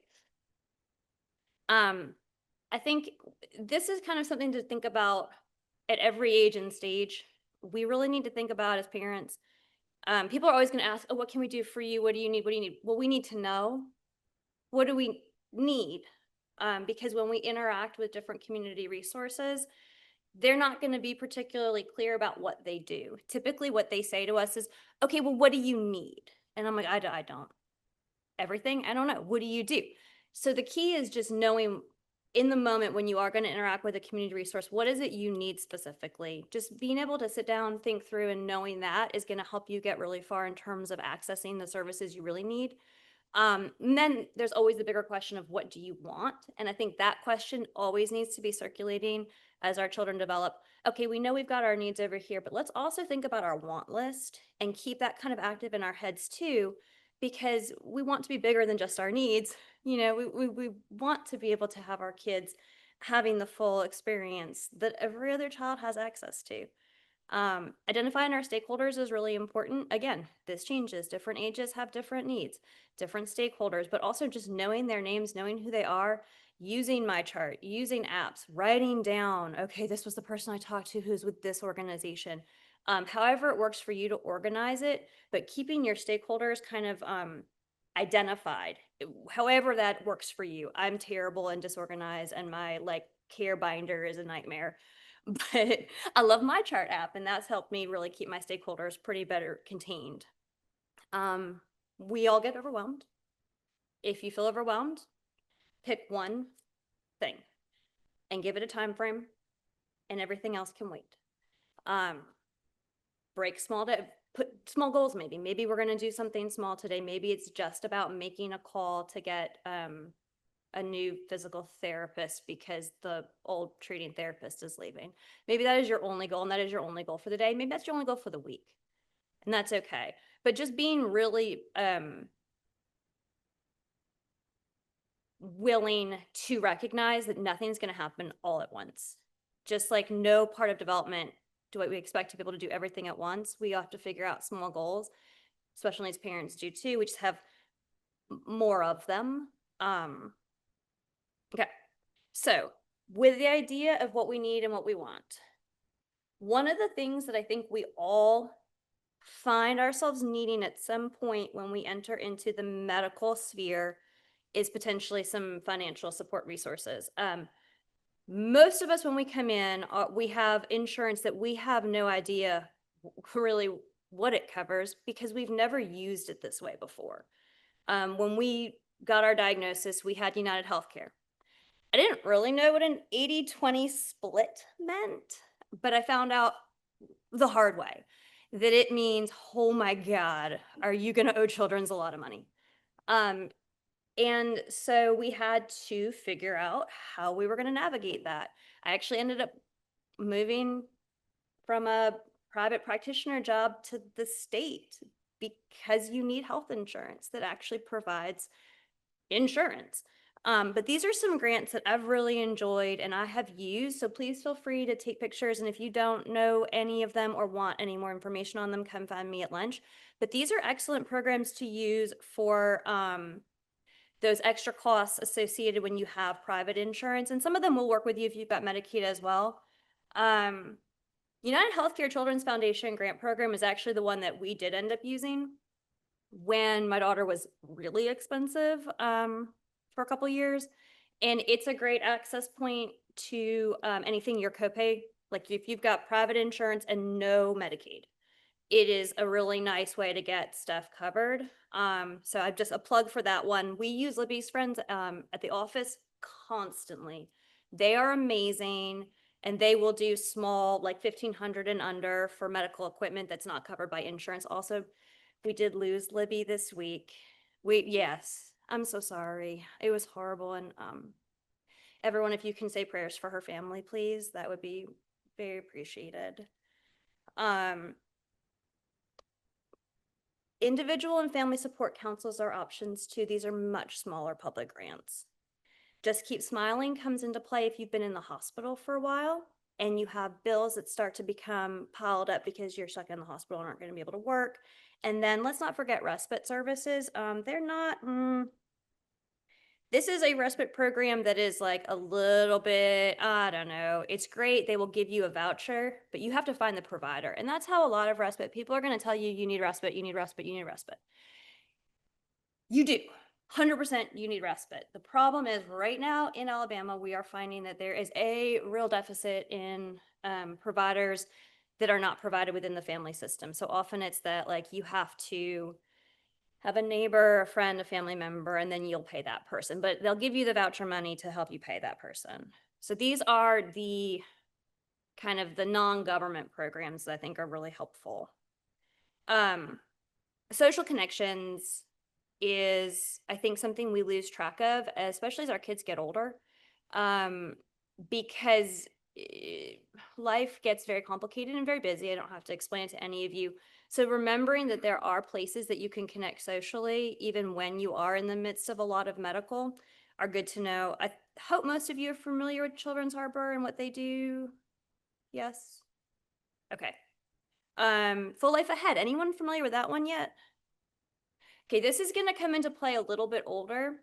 This is a really wonderful transitional resource. They do family camps twice a year, and they do it at Children's Harbor's location at Lake Martin. And they will be much more about how to transition from childhood to adulthood. That's really what they're going to focus on. They have people that will hang and have fun with the young people while the parents can sit and talk to all the different resources who can be really vital in getting kind of the adult services set up. So a big plug for Full Life Ahead camps when your kids are a little bit older. This is better for maybe 18, 19, 20 and up. And then our CRS does have parent connection supports, and I hope most of you have at least heard of CRS. If anyone not heard of CRS yet? No? Okay. Are you all enrolled? Anyone not enrolled? Enrolled? Enrolled? Okay, good. Good. So I don't have to get too much into it. But there's parent consultants in every office, and you can connect and talk to them, and they do training events. And then they also have some advocacy work that they're up to. So it's a really neat way to connect and feel like you're kind of not alone in an island trying to work it all out yourself. Okay, recreation. Big plug to Lakeshore Foundation. If y'all can get to Birmingham and have not seen or at least visited Lakeshore yet, please try to find a time to bring your guys and give it a look. It is a wonderful site. It is Paralympic training center, and it's also incredible for families. and kids. I mean, you do it together. Everyone joins together as a family, and then you have access to wonderful recreational programs. Um, their wheelchair basketball team is wonderful. Their wheelchair rugby team went to the Olympics. It's just a great option. I know a lot of our guys that I see in the older MDA clinic, they really like the wheelchair soccer because you can do that in your power chair. There's just a lot of opportunities to stay active. Special Olympics, typically you'll pick that up through your school system. So if your school system hasn't made a connection to Special Olympics, that's something you as a family can encourage them to do. And then I love Miracle League. I think it's super fun. There seems to be locations pretty much popping up everywhere. Their website was not great. It kept crashing, and so I couldn't pull up all the locations, but it's super easy to figure out if you've got a Miracle League near you.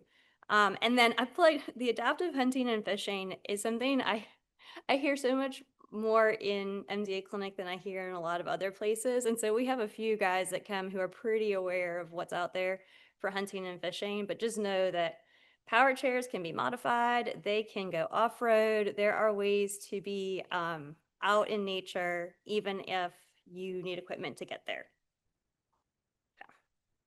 All right, we're starting to get into the really boring stuff, but this is the stuff that I think stresses us out as parents the most. But because I do transition and I do work with kids who are moving into adulthood, this is where I feel like I talk the most with the families I work with. Special needs trust. If you can do nothing, if you can put nothing in it, that's fine. You don't have to fund it. It just needs to exist as a landing zone if you are no longer here. That is an important thing because the government will look at all of our kids' income once they hit 18. They're considered legal adults. And if they have any money in their name, they're going to get pushed off the public programs that we know they need.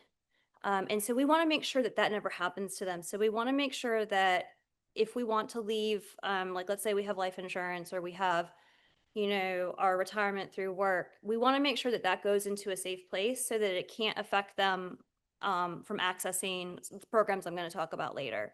So your will is incredibly important, and especially as trusts are incredibly important. I have preached this for 10 plus years and only just finished ours like last year. This was one of my ones that I was very stuck on and struggled to like prioritize. But now that it's done, I have to admit, I do feel a lot better. Depending on what you need, it can be a bit of a costly process if you have quite a bit to kind of worry about. But for the most part, with a good special needs attorney, maybe you're running $1,000 to get it all figured out and done, but it's well worth it if you have assets that need to be protected. ALHIP, if you are not aware of ALHIP and you have private insurance and Medicaid, that's the one. Just if you learn nothing else today, if you have private insurance and Medicaid, go to myalhip.com and get enrolled because the state will pay for your private insurance premium. They do not want you to be primary Medicaid. They want you to keep that insurance. So please don't leave money on the table, because here's a trick you could do. You could do your ALHIP account, get your little money back, and then maybe you could like open an ABLE account, which is a small protected savings account for your child. You could open them an ABLE account, and you could just pop that ALHIP money in there once a month. Suddenly, when they're ready to, I don't know, get an off-roading wheelchair, or maybe, I don't know what else cool things you would want to get. Vehicle is less fun, but yeah, vehicle modifications, or a fully, ready to go van. You could potentially have some significant savings in your ABLE account. And so they're also offering tax breaks right now if you open one. So I have not gotten to the ABLE account yet. That's on my personal to-do list, but families that use them say they're super easy to use. They're easy to navigate. Your kids can actually get their own checking card when they're old enough. And so then they can, like if grandma gives them $100, they can put it into their account. They can use it as a check, they can use a little bank card. But again, it's protected. So once they hit that 18, that money can't be used to keep them out of public programs. So there are a lot of different banks that are doing them now. These are just, these are 3 banks that are active in Alabama that currently will host an ABLE account. But I would encourage y'all to look into it as your kids get older, especially. This to me is one that's really important, like 16, 17, 18 years old, when they're starting to get some independence, to do that. Okay. So my plug for CRS, if y'all know us already, please use us for care coordination and resource support. So I am a CRS care coordinator. All I do all day is talk to families about these programs we're talking about today. Use your care coordinator as you need them. You know, you've got your seating clinics. We are here to help you with all of your mobility equipment. We do cover bath equipment. Be aware, bath equipment is not a typically covered item. So once your child does turn 21 and age out of CRS, that is no longer a covered item. So we want to make sure before y'all turn 21 and have to leave us that we do a really good last seating clinic and get you everything. Because that's our goal. We don't ever want you leaving us where there's some piece of equipment that hasn't been purchased. Okay. We're having a summer so we're going to have a community event. It is going to be in Jasper this year. We're trying to do these in all the different areas we serve. The Birmingham office serves Coleman, Walker, Jefferson, and Shelby County. So we're trying to move them around a little bit. But if anyone wants to come to Jasper and see all the resources, we will be there. It'll be fun. Okay. Super boring stuff. Tell me if it's stuff you all already know and if we want to move through faster, but Medicaid. Does everybody have Medicaid? Does everybody not know Medicaid? Medicaid. Okay. So Medicaid is your lifeline, but Medicaid is tricky to access because Medicaid has income requirements. So SOBRA Medicaid is the thing that everyone thinks about first when they think about Medicaid. That is the low income. That is how much does a family make? Yay, no. You can have it or you can't have it, completely based on income. Social Security is the other access point to Medicaid, same problem. How much do you make? Yes, no. Then the disability criteria. So you may meet disability criteria, but if you make too much, they're not going to consider you. So this is why we're going to talk a little bit about Medicaid waiver programs, because this is how we're going to enter into the Medicaid system. For all of us who have been rejected already by Social Security or been told we make too much for SOBRA, how many of you have leveraged waiver already? Okay. You're implied. Okay. You're elderly disabled. Perfect. All right. Then we don't need to go into these too much. Yay. This makes my slides almost done. All right. Here's the thing I do want y'all to know. Okay. This is, I don't want to it's tough because you don't want to be a Debbie Downer in these presentations, but you also don't want to not address that there's some realities happening from the federal level. So waivers are a deal, basically, that the federal government puts out to the states. And they say, hey, states, if you can design a program that is cheaper than a nursing home, we will help you by giving you some funding for that program. So you present to us some options, and if it's cheaper than a nursing home, we'll help you pay for it. There's no law. It's not like IDEA. There's nothing. These are just here. If you want, you can make these. You don't have to make them. There are no requirements to make them other than it has to be cheaper than a nursing home and it has to meet certain, criteria. So it's run through Centers of Medicaid and Medicare, which means it's under HHS, which means these are program entities that are currently being reworked. These are program entities that are having federal staffing cuts. These are program entities that are essential services. These are our essential services. We all need to at least be aware. I don't want to scare anybody. I don't think they're going away, but it is important for all of us to just be aware that there is no legislative mandate for these programs. Okay. So we don't need to get into the weeds on this stuff. Okay. So you guys know your waiver doesn't look at your family income. It only looks at your child's income. That's why we're doing the trust. That's why we've got our special needs trust, because we don't want our children, when they hit 18, to then end up being knocked and ineligible for waiver. They're going to want that for life. So we always want to make sure that they do not have income in their name unless they are actively earning a full income with insurance benefits through their employer, which absolutely happens.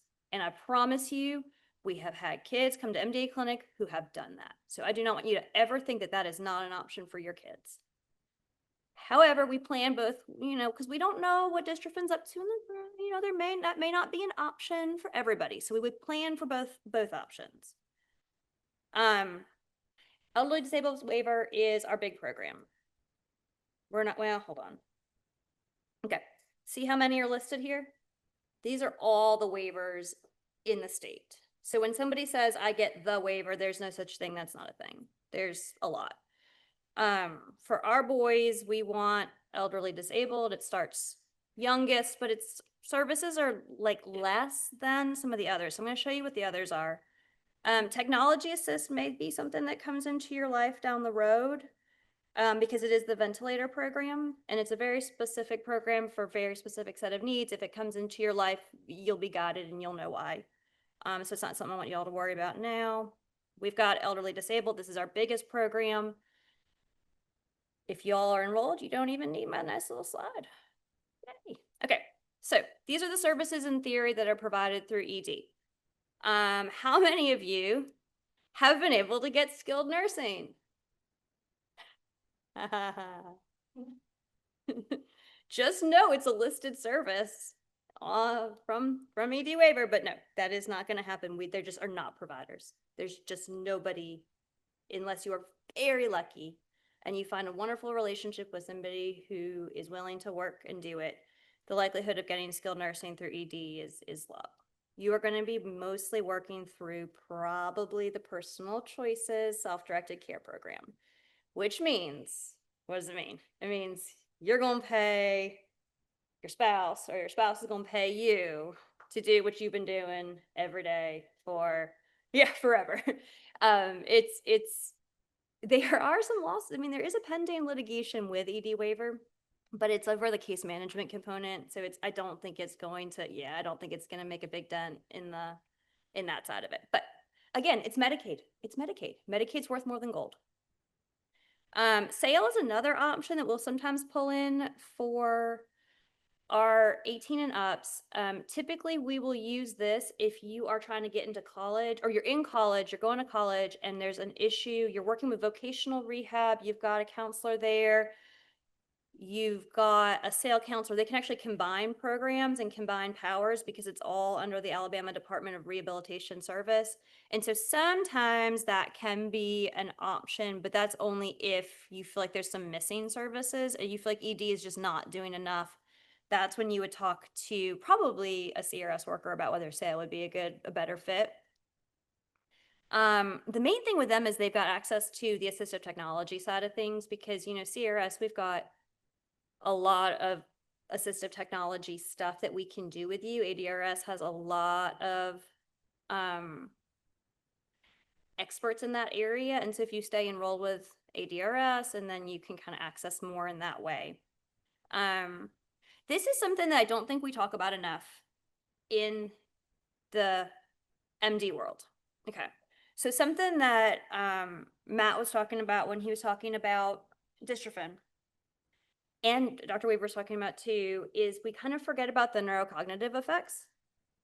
And we forget that there may be intellectual disability that comes hand in hand with our diagnosis. And if that is the case, and we know that's the case, and we've done our neuropsych testing, and we have our data, and we've got our, diagnosis, we actually, our kids are eligible for one of the biggest Medicaid waiver programs in the state, which is the intellectual disability waiver. And the reason why I just want y'all to be aware of this is because I want you to see the list of services. Just take a minute. It is. That's why we start super early. Yeah. No, it is. So that's why if we do our neuropsych testing early, so let's say age 7, we're in school, we're finding that there's just something, there's something more to our day to day than just what we were told in terms of mobility. We're like, gosh, we feel like there's ADHD. It feels like learning is harder. Like, I feel like there's just more to this story. That's when it's really, really important to get that neuropsychological or get the school. The school can do an IQ test. They should, in fact. They really should, just as matter of course. Every 3 years with your eligibility, they should just do an IQ test to make sure. And if you're 69 and below, this is an option. And the only thing you need to do to start the enrollment process is call this 1-800 number. That just starts you off. You just need to have the IQ score, and that's kind of it. Now, does it take 10 years to get the services? Yeah. But you really don't need them until you're out of high school anyway. They're really designed really more to pick up. So think about, like, look at this list of services. Do you see like how it kind of has, there's like a much more adult kind of focus to them? So that's why it's like, okay, I do it now as a kind of almost an insurance for what things are going to look like when I'm exiting high school at 18 or maybe 21, whichever y'all decide. And so it's just a little thing we don't talk about enough in this population that I think is just good to have in the back of our heads is if we do suspect intellectual disabilities hanging out too, this is something that we can use that is a little bit more robust than elderly disabled waiver, especially if we're going to be doing some sort of supported employment or trying to do some, like, you know, independent-ish living. It just might be something to think about. Okay. That's kind of it. I realized one of my slides I've missed, which was about, I had a plug for the APT AT. Has anyone heard about APT AT? Okay, so it used to be the STAR program through Alabama Department of Rehab Services, and it's a lending library. And this lending library now has hundreds and hundreds of assistive devices and fun ones. Like they have like the video game controller that's like so crazy expensive right now that's like adapted for people who can't really use their hands. They have everything, and they have fun stuff, and they've got school stuff, and they've got all sorts of neat things, and you can borrow it for 30 days and just see if it works. And if it works, then you could maybe use Libby's friends and get it paid for. And so just I think it is, it is AT for all. AL is kind of how they have the website. Yes, ma'am. I sure do. I really realized I was like going through my slides and I'm like, where's my APT AT slide? Where's my, ah, man. It's just neat. The program's been around for forever, but we've got new people running it and they have really done an amazing job. And so I'd love for y'all, if you ever wanted to come and visit us in Homewood, come visit the lending library, see what they have. I think they're working on one. Did somebody from Huntsville? I think they're working on one up there, up north too. So the goal is to have these little lending libraries all over the state. But yeah, does anyone have any questions? So I'm Brad Troxler. I'm one of the pulmonologists here at UAB, and I'm our MDA Care Center Director. I've had the pleasure of working with a few of you in the room, and I think a few of you to come. But this is definitely one of my great passions, is taking care of kids with neuromuscular diseases. I was asked to talk about pulmonary health. Shockingly, I'm a pulmonologist. So what we're going to do is talk about what Duchenne does to the pulmonary system, some basic respiratory testing, like why do we do spirometry? What is that? And then we'll end a little bit of what are the things we can do to hopefully prolong lung function and try to keep people healthy for as long as we possibly can. Also, to get you to lunch. So why do I need to see a pulmonologist? Oh, and I also played with AI just a little bit with this, so just be aware. This is an AI-generated stethoscope, which looks like a real stethoscope, so I was pretty pleased. There's one that's not so good coming up. So Duchenne, as you guys are all very well aware of, it impacts the dystrophin, which is a key component of muscles. But the reason pulmonologists are involved in the care of kids with Duchenne is that your muscles help you breathe. And so we know that when patients have Duchenne, they have this abnormal dystrophin gene, which results in damage to the myocytes. And Dr. Alexander over there, I'm sure is more than happy to tell you all about these amazing slides. I just think they're a really pretty picture. But you can see the difference just highlighted at the very highest level between what normal cells, muscle cells look like, or myocytes, versus some of the impact that this abnormal mutation has on the muscle cells of a patient with Duchenne. Ultimately, though, as the muscle cells get injured, they end up having some cell death that's replaced with some adipose cells and other non-functional tissue, which impacts how we breathe. So this is a non-AI generated image, but an actually reputable medical journal. This is kind of a highlight of what are the different muscles that are involved in your respiratory system. So there's primary muscles, which I think if we polled the audience, we could all say, yeah, the main muscle to help us breathe, it's, your diaphragm. It's the big muscle that pulls down and makes a negative pressure to pull air into your lungs. It's also one of the last muscles to get impacted by illness.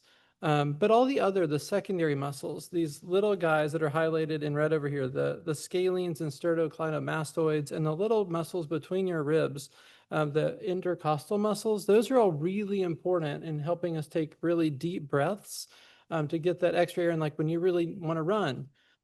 Breathing out is a lot easier. That's more passive because your diaphragm relaxes.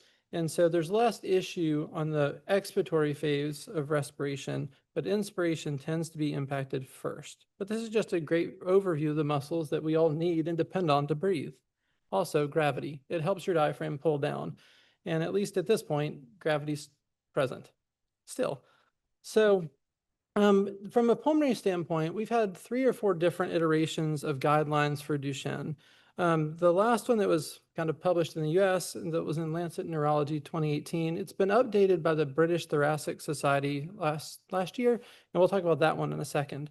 But this big article came out in 2018 was 2 parts. It really divided up the care of patients with Duchenne from a respiratory standpoint, a cardiology standpoint, gastroenterology, endocrine. It was a fantastic summary and really kind of caught the field where it was, but that's been 7 years ago. And they divided our Duchenne kind of assessment into 3 groups: the ambulatory stage, where kids are still walking, the early non-ambulatory stage, and late non-ambulatory, and kind of gave recommendations of what we should be doing or testing at any of these different points. I don't think it projects well enough for y'all to read it, and that's okay. It wasn't meant to yet. So the next big question is, why do I have to blow in this machine?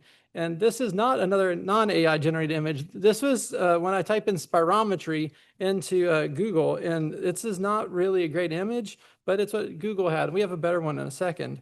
But as anybody who's ever come to our clinic can attest, frequently we put this little lovely nose clip on your nose, which then becomes your favorite toy in clinic, if I remember correctly. And then we ask you to blow really hard. So this is the awesome AI image. I asked this to give me a picture of spirometry, and this is what it gave me. And so I gave a stethoscope attached to this thing the kid's kind of breathing in. I was so confused, but it's worth at least seeing. At least they have the right number of fingers, I think. The little kid may have an extra one, but we're not there.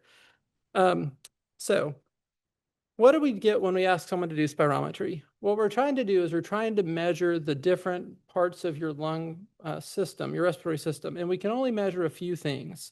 So we can measure volume of air that moves. We can measure the pressure you can generate, and we can also measure the flow of, or how fast the air is going. And if we get really fancy, we can actually measure the type of gases that are in what you're breathing out, but we don't do that routinely. So what we do is we again, put the thing on your nose, put the tube in your mouth, and ask the person to breathe. And we get a pattern that looks like this, with the air going in and out. This is your normal respiratory cycle. And then our respiratory therapists who are excellent at this tell someone to take a really deep breath, and you get this really high maximal inspiratory pressure, and then blow out as hard as you can. And so that's kind of the process that our respiratory therapists ask all of our patients to do in clinic. And it gives us flows like this, but this is not really the information we want. What we want to know is this stuff. And in particular, we want to know these things over here, the vital capacities. How much air can you move from a deep breath in to maximal exhale out? That's really critical, and that's one of the main things that have been followed for patients with Duchenne for decades. There's some other variables in here that are more subtle, and we'll talk about those a little bit, but that's the main one, this big, your vital capacity. So what we know is in patients with Duchenne, like I mentioned, that expiratory part is more passive. So it doesn't drop anywhere near as rapidly as your inspiratory effort. So we start seeing a change in our Duchenne patients where your vital capacity drops some, but it's usually because you can't take as deep of a breath in. Some of the baseline lung volumes are spared, at least till well late into the disease. So this is a better picture of a spirometer. So it's just a computer attached to a cable attached to the little device that you breathe in. I don't have the nose clip. I should have brought one, but I forgot. And then this is an image of someone trying to do the spirometry where they're blowing out as hard as they possibly can. Usually patients can start doing this somewhere around the age of between 6 and 8. May even be a few years older than that for some of our patients. But the one of the big key parts of spirometry is it's very effort dependent. So if you don't take a really deep breath and blow out as hard as you can until you're basically out of air, you get loops that are flat and they aren't very helpful for us to interpret. So that's always the one caveat, especially with some of our patients who may have some of the neurocognitive issues with Duchenne. We don't want people to put all of their focus on a number because the number is not the whole story, especially if you're not doing the test well. So that's just, again, this is the readout that we get from our a spirometry in clinic. And like what we'll talk about is this top line number, the forced vital capacity, and what the person's percent is at the given visit, because it's calculated for your age and your height and things like that. And that's something we monitor really closely in clinic whenever you come to see us. And this is the reason why, is that there have been lots of studies. A recent one kind of took a huge data set of Duchenne spirometry values, and they found that most people's forced vital capacity is stable for the first 10 years of life. And then there's a decline pretty stably for about 6% per year. And you can see that reflected in the graph. What we did, though, is we've all noticed that steroids, glucocorticoids, change this. And so it delays that initial decline in the forced vital capacity. So it preserves people's lung function, although at the cost of the side effects of steroids, which I'm sure have been mentioned already today. Bless you. The other reason we follow a lot about the vital capacity is that we know that as people's vital capacity drops, it starts to have an impact on other parts of the respiratory system. And so this is an older study, now more than 20 years old, but looking at the relationship between the inspired vital capacity and kind of what the person's respiratory needs might be. So persons whose vital capacity was up at 75 or so, they were fine, no issues. When they started dropping below 60 though, we started seeing that they began to have a little bit of kind of decreased air movement at night. And so they might need some BiPAP or a CPAP machine. And then as FVC dropped, they needed more support over time. But again, this was 20 plus years ago. And this is the slide that is the other reason we talk a lot about it, is that we know that as people's lung capacity drops below a liter, that is linked to their mortality. And it's a pretty stark correlation. So we try to do all kinds of things to prevent people from dropping lung function. But the other tool we use a lot, and we talk a lot about, is a very functional test in clinic, which is called your peak cough flow, where we ask people to cough into the spirometer and we measure how much force they can generate. And we know that if you can cough more than 270 liters per minute, that's enough to shear off the mucus when you get a cold and keep you from getting a pneumonia. And when our patients dip below that, we're like, hey, we need to do something about this. And so there's some devices that have been created, and the technical name for them is a mechanical insufflation-exsufflation device. The simpler way to say it is the name brand, which was Cough Assist or Byways. So kind of like Kleenex is the generic for tissue, Cough Assist kind of cornered the market. And so that's what we talk a lot about. And so a lot of our families have Cough Assist machines, and often in clinic, they tell us they're using them, although sometimes people mention they don't like it quite as much as other times. Not going to name any names, but I know. But we'll talk about it next clinic. So anyway, it's really important because there's great data to show that these machines have been helpful in both prolonging the healthy lung values, and also really, really critically is when people have colds like viral upper respiratory infections, using this prevents pneumonia, which prevents hospitalization. Because as beautiful as the building is here, you'd rather be home. I know I would. So those are some of the things we assess in clinic. But now back to, well, when do we actually need these kind of interventions? And so, as I mentioned, the number we talk about, the FVC, is a piece of the evaluation, but the clinical signs and symptoms are also really critical. So the recommendations are at least every year when someone's still ambulatory, they need to have their lung function tested, as well as see the pulmonary team. Once people begin to have less ambulation, then it's a twice yearly assessment of lung function testing and kind of screening for certain things like sleep disordered breathing or trouble eating or drinking. So difficulty swallowing, which is called dysphagia. So those are all things we will be looking at. So from the more recent guidelines published last year from the British Thoracic Society, these are kind of the numbers that they have highlighted for kind of the general medical community to be aware of.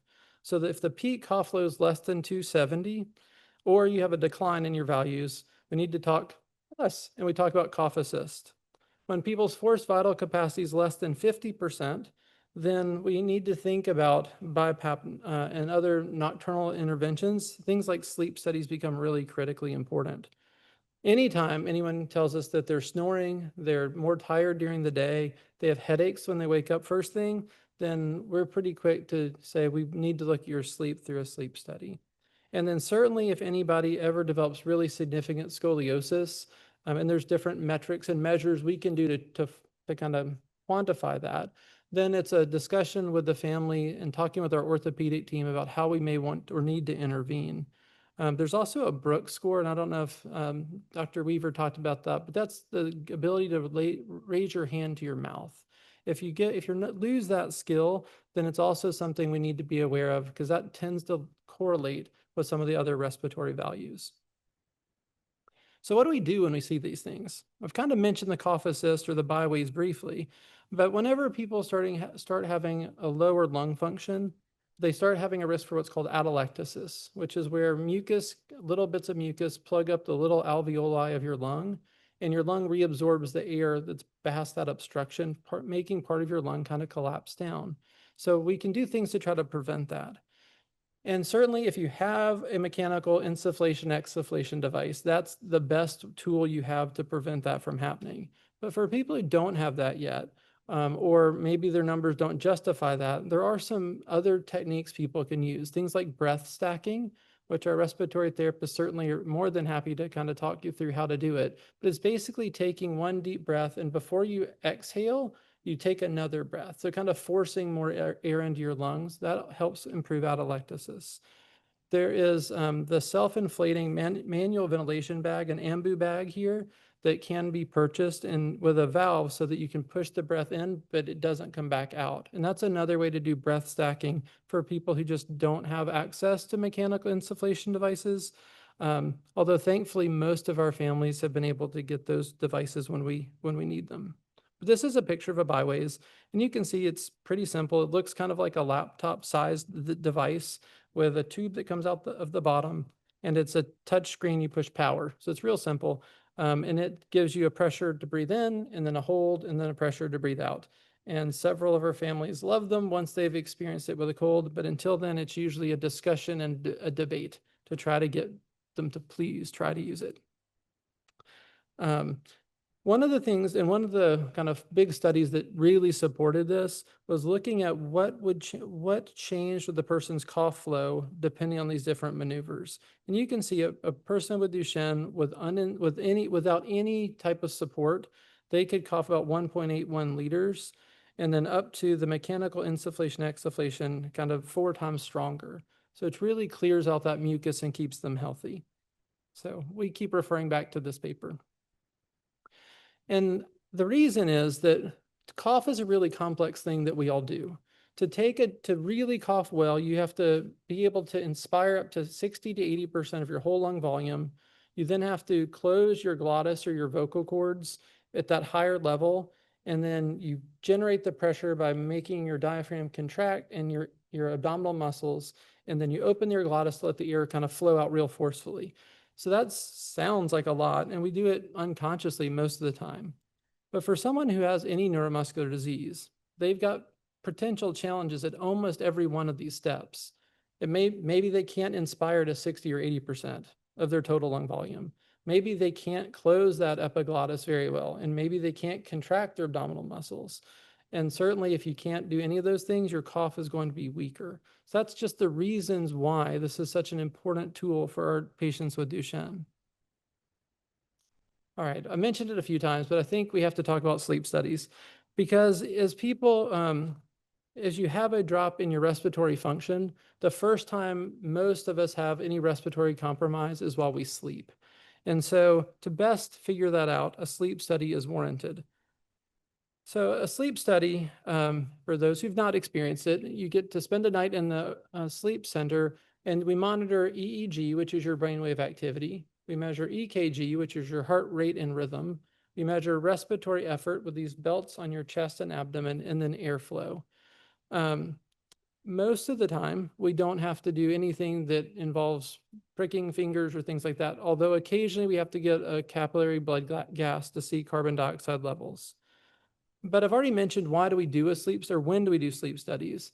Is that if a person tells us in clinic, yeah, I'm more tired, falling asleep at school, the family's like, yeah, he snores really loudly. Like, it's not dad, it's the patient. That's a frequent kind of comment. But sometimes it's mom too. But those are all reasons we might say, let's get a look with an overnight polysomnogram or a sleep study. Certainly, as I mentioned, if people's forced vital capacity is below half, we need to look with a sleep study. And then occasionally someone will come in and we're really worried about the respiratory effort, and then we'll get a blood gas in clinic. If that shows an elevated carbon dioxide level, then I think an urgent sleep study becomes the order of the day. Let's see. So for all of us, and we have a minute or two, I guess, for all of us, when we sleep, our muscles, all of us relax. When I'm sitting here talking and we're all awake, I think everyone's awake, your airway contracts to keep it rigid so that air flows even when your diaphragm pulls down to make that negative pressure. You also have a decreased tone in those intercostals and things, just all of us when we sleep. But your diaphragm remains basically unchanged. For patients with Duchenne, though, their muscle is already at baseline, starting at a lower place. And so when that diaphragm pulls down, those intercostals aren't even there to fight at all. And so you might even see some changes in chest x-ray as the upper part of the chest narrows as people have more sleep disorder breathing. We've also seen in a lot of patients with Duchenne that their sleep studies are really fragmented. They'll wake up all night long, many times, hundreds of times, and not be aware of it. And it's because that their airways closing very rapidly. They're waking up and having like a flight or fight response to this pause in their breathing. So when we start addressing that, usually people feel a lot better. And here's just what's called a hypnogram. This is one of our patients with Duchenne that we had a sleep study on from several years ago.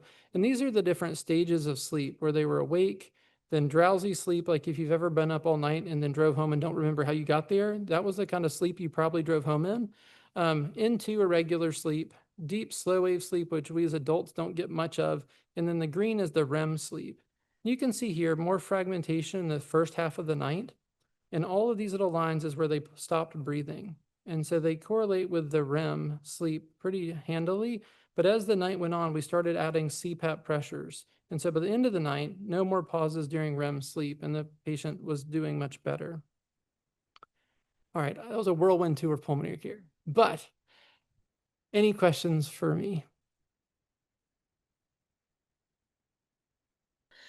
We do have, it's about an 8-minute video. Sometimes at these events, we have like individual or caregiver perspectives, but you are absolutely welcome to come up and share your story if you want. But this is from our ambassadors. It's just a note of kind of their journey, and then they all had a little message for everybody. So hopefully you enjoy it.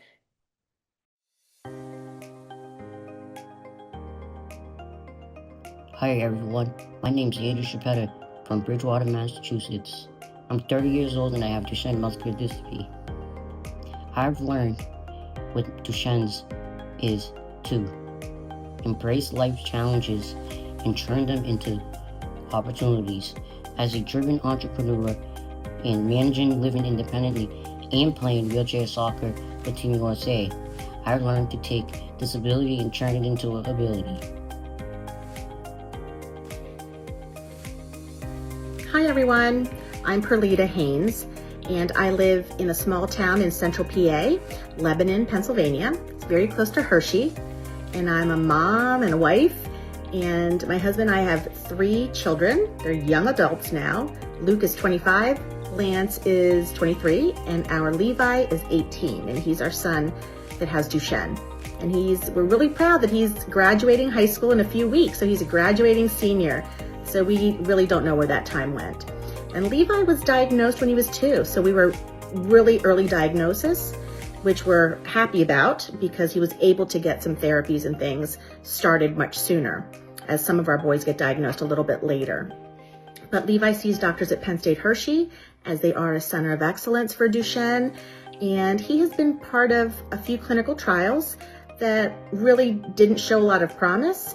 He started with the Adelurin trial, but now he is on an FDA-approved drug called Dubizet. So we're just plugging away with that medicine. But Levi is a happy kid. He is very active at school. He's part of, he's the manager of almost every team, you know, the baseball team, the football team. His school really does love him, and it's going to be an interesting transition for next year. He's going to do online community college and study history. So, and if I had to give some words of encouragement to a younger family that maybe is just starting this journey, is lean in on us, lean in on those of us that have gone down this path. It's not all doom and gloom. It is, you will find joy in your life, I promise you. And we are here to help you at any time. We are here to really help and guide because we know where you've been. We know where your heart is. So we are happy to help you and your beautiful boys. And I hope you're all having a great time in Alabama. See you later. Bye-bye. Hey everyone, my name is Ray. Our kiddo is Jace, and he's 11 years old. He was diagnosed 2 years ago with DMD, and he was actually diagnosed 2 years before that with dyslexia, ADHD, autism, all these things. And they said to make sure you work his body out, and that's exactly what we did until we found out the real diagnosis. And of course, as parents, you beat yourself up, and you know, the would've, could've, should've moments that you had. I would say the first year diagnosis was a blur for me, and I know your family and friends, they care about you, and of course they feel sad and bad, but no one really understands the roller coaster of emotions that you have when your son is diagnosed with DMD. So finding the outlet like I did with Jett Foundation and all the DMD moms that I've met, it makes you feel like you have someone in your corner, someone who knows exactly how you're feeling, and it's your tribe. So I'm grateful for the Jett Foundation, and I'm grateful for all the DMD moms that I've met, because who knows how my state of mind would be right now, because for a moment there I was lost. Getting all teary-eyed. Anywho, just want to let you know you're not alone, and we're here for you. You need anything, this is what we're here for. And I just want to make sure that I am here for the people who felt like I did 2 years ago. So thank you, and hope to see y'all ladies soon. Hi, my name's Paul Heaton. I'm from Warden, Montana. I have a son named Grant. He's 10 years old, going to be 11 here in about a month. He has Duchenne muscular dystrophy, and this little video is to tell you that you're not alone. If you're just diagnosed or in the process of after being diagnosed and trying to figure everything out, the one thing took me a while to learn is there's other people out there like you. Your job as a parent is still the same. Your job is to do the best for your son, raise a good person, teach him wrong for right. Just hang on to that and do the best you can. It's what the rest of us are doing and have been doing. Grant's been diagnosed now for 8 years. We started doing some fundraising through our Calves to Cure DMD all-class cattle sale. That's helped a bunch, but to be able to talk about what Duchenne is and how it affects Grant and what we can do to help other kids That's one way to go. You don't have to do that. Do whatever makes you comfortable. Most importantly, love your son. You're not alone. If you need to, reach out to me through the Jett Foundation, and I'll sure visit with you. Hope you can hang in there and do the best you can. Talk to you later. Bye. Hi, my name is Jett Foundation. I'm 30 years old. I was diagnosed with Duchenne muscular dystrophy at birth. I'm from Bridgewater, Massachusetts, known as the City of Champions. My journey with Duchenne muscular dystrophy has been great so far, but there's been some ups and downs. But I live my life to the fullest. I represent the Team USA. I am founder of Disability.Daily on Instagram. I live independently. I own a dog.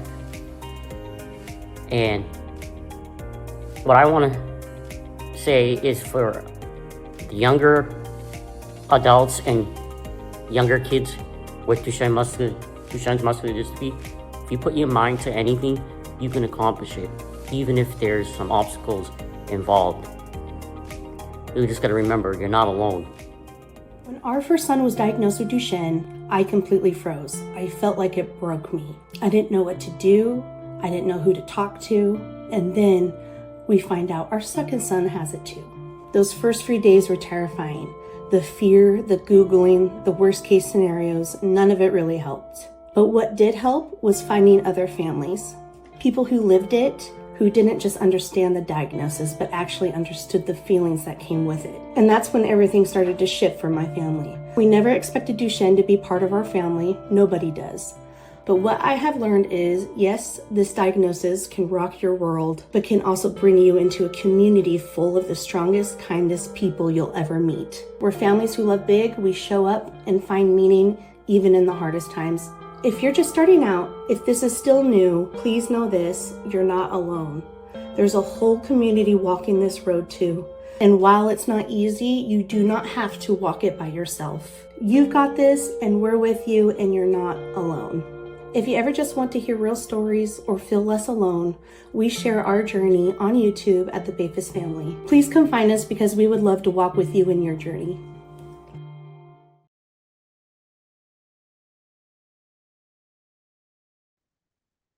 So clearly Jada does a lot of video editing because that was not us. She's amazing. But I think I was just talking to Shelly. I think the most important thing about these conferences or workshop is being able to connect with you, but also connecting you with other families. So, as you see, none of them are in Alabama, but they are absolutely wanting and willing to connect if you ever want to. We have a list of all of our ambassadors on our website. If these are not the ones you want to connect with, there are others that are closer to Alabama as well. So please feel free to look at that and connect with other families, because I think that there's so much strength in community. Thank you again for being here. You are the reason that we are here. So thank you for taking the time out of your weekends to be here with us. So thank you.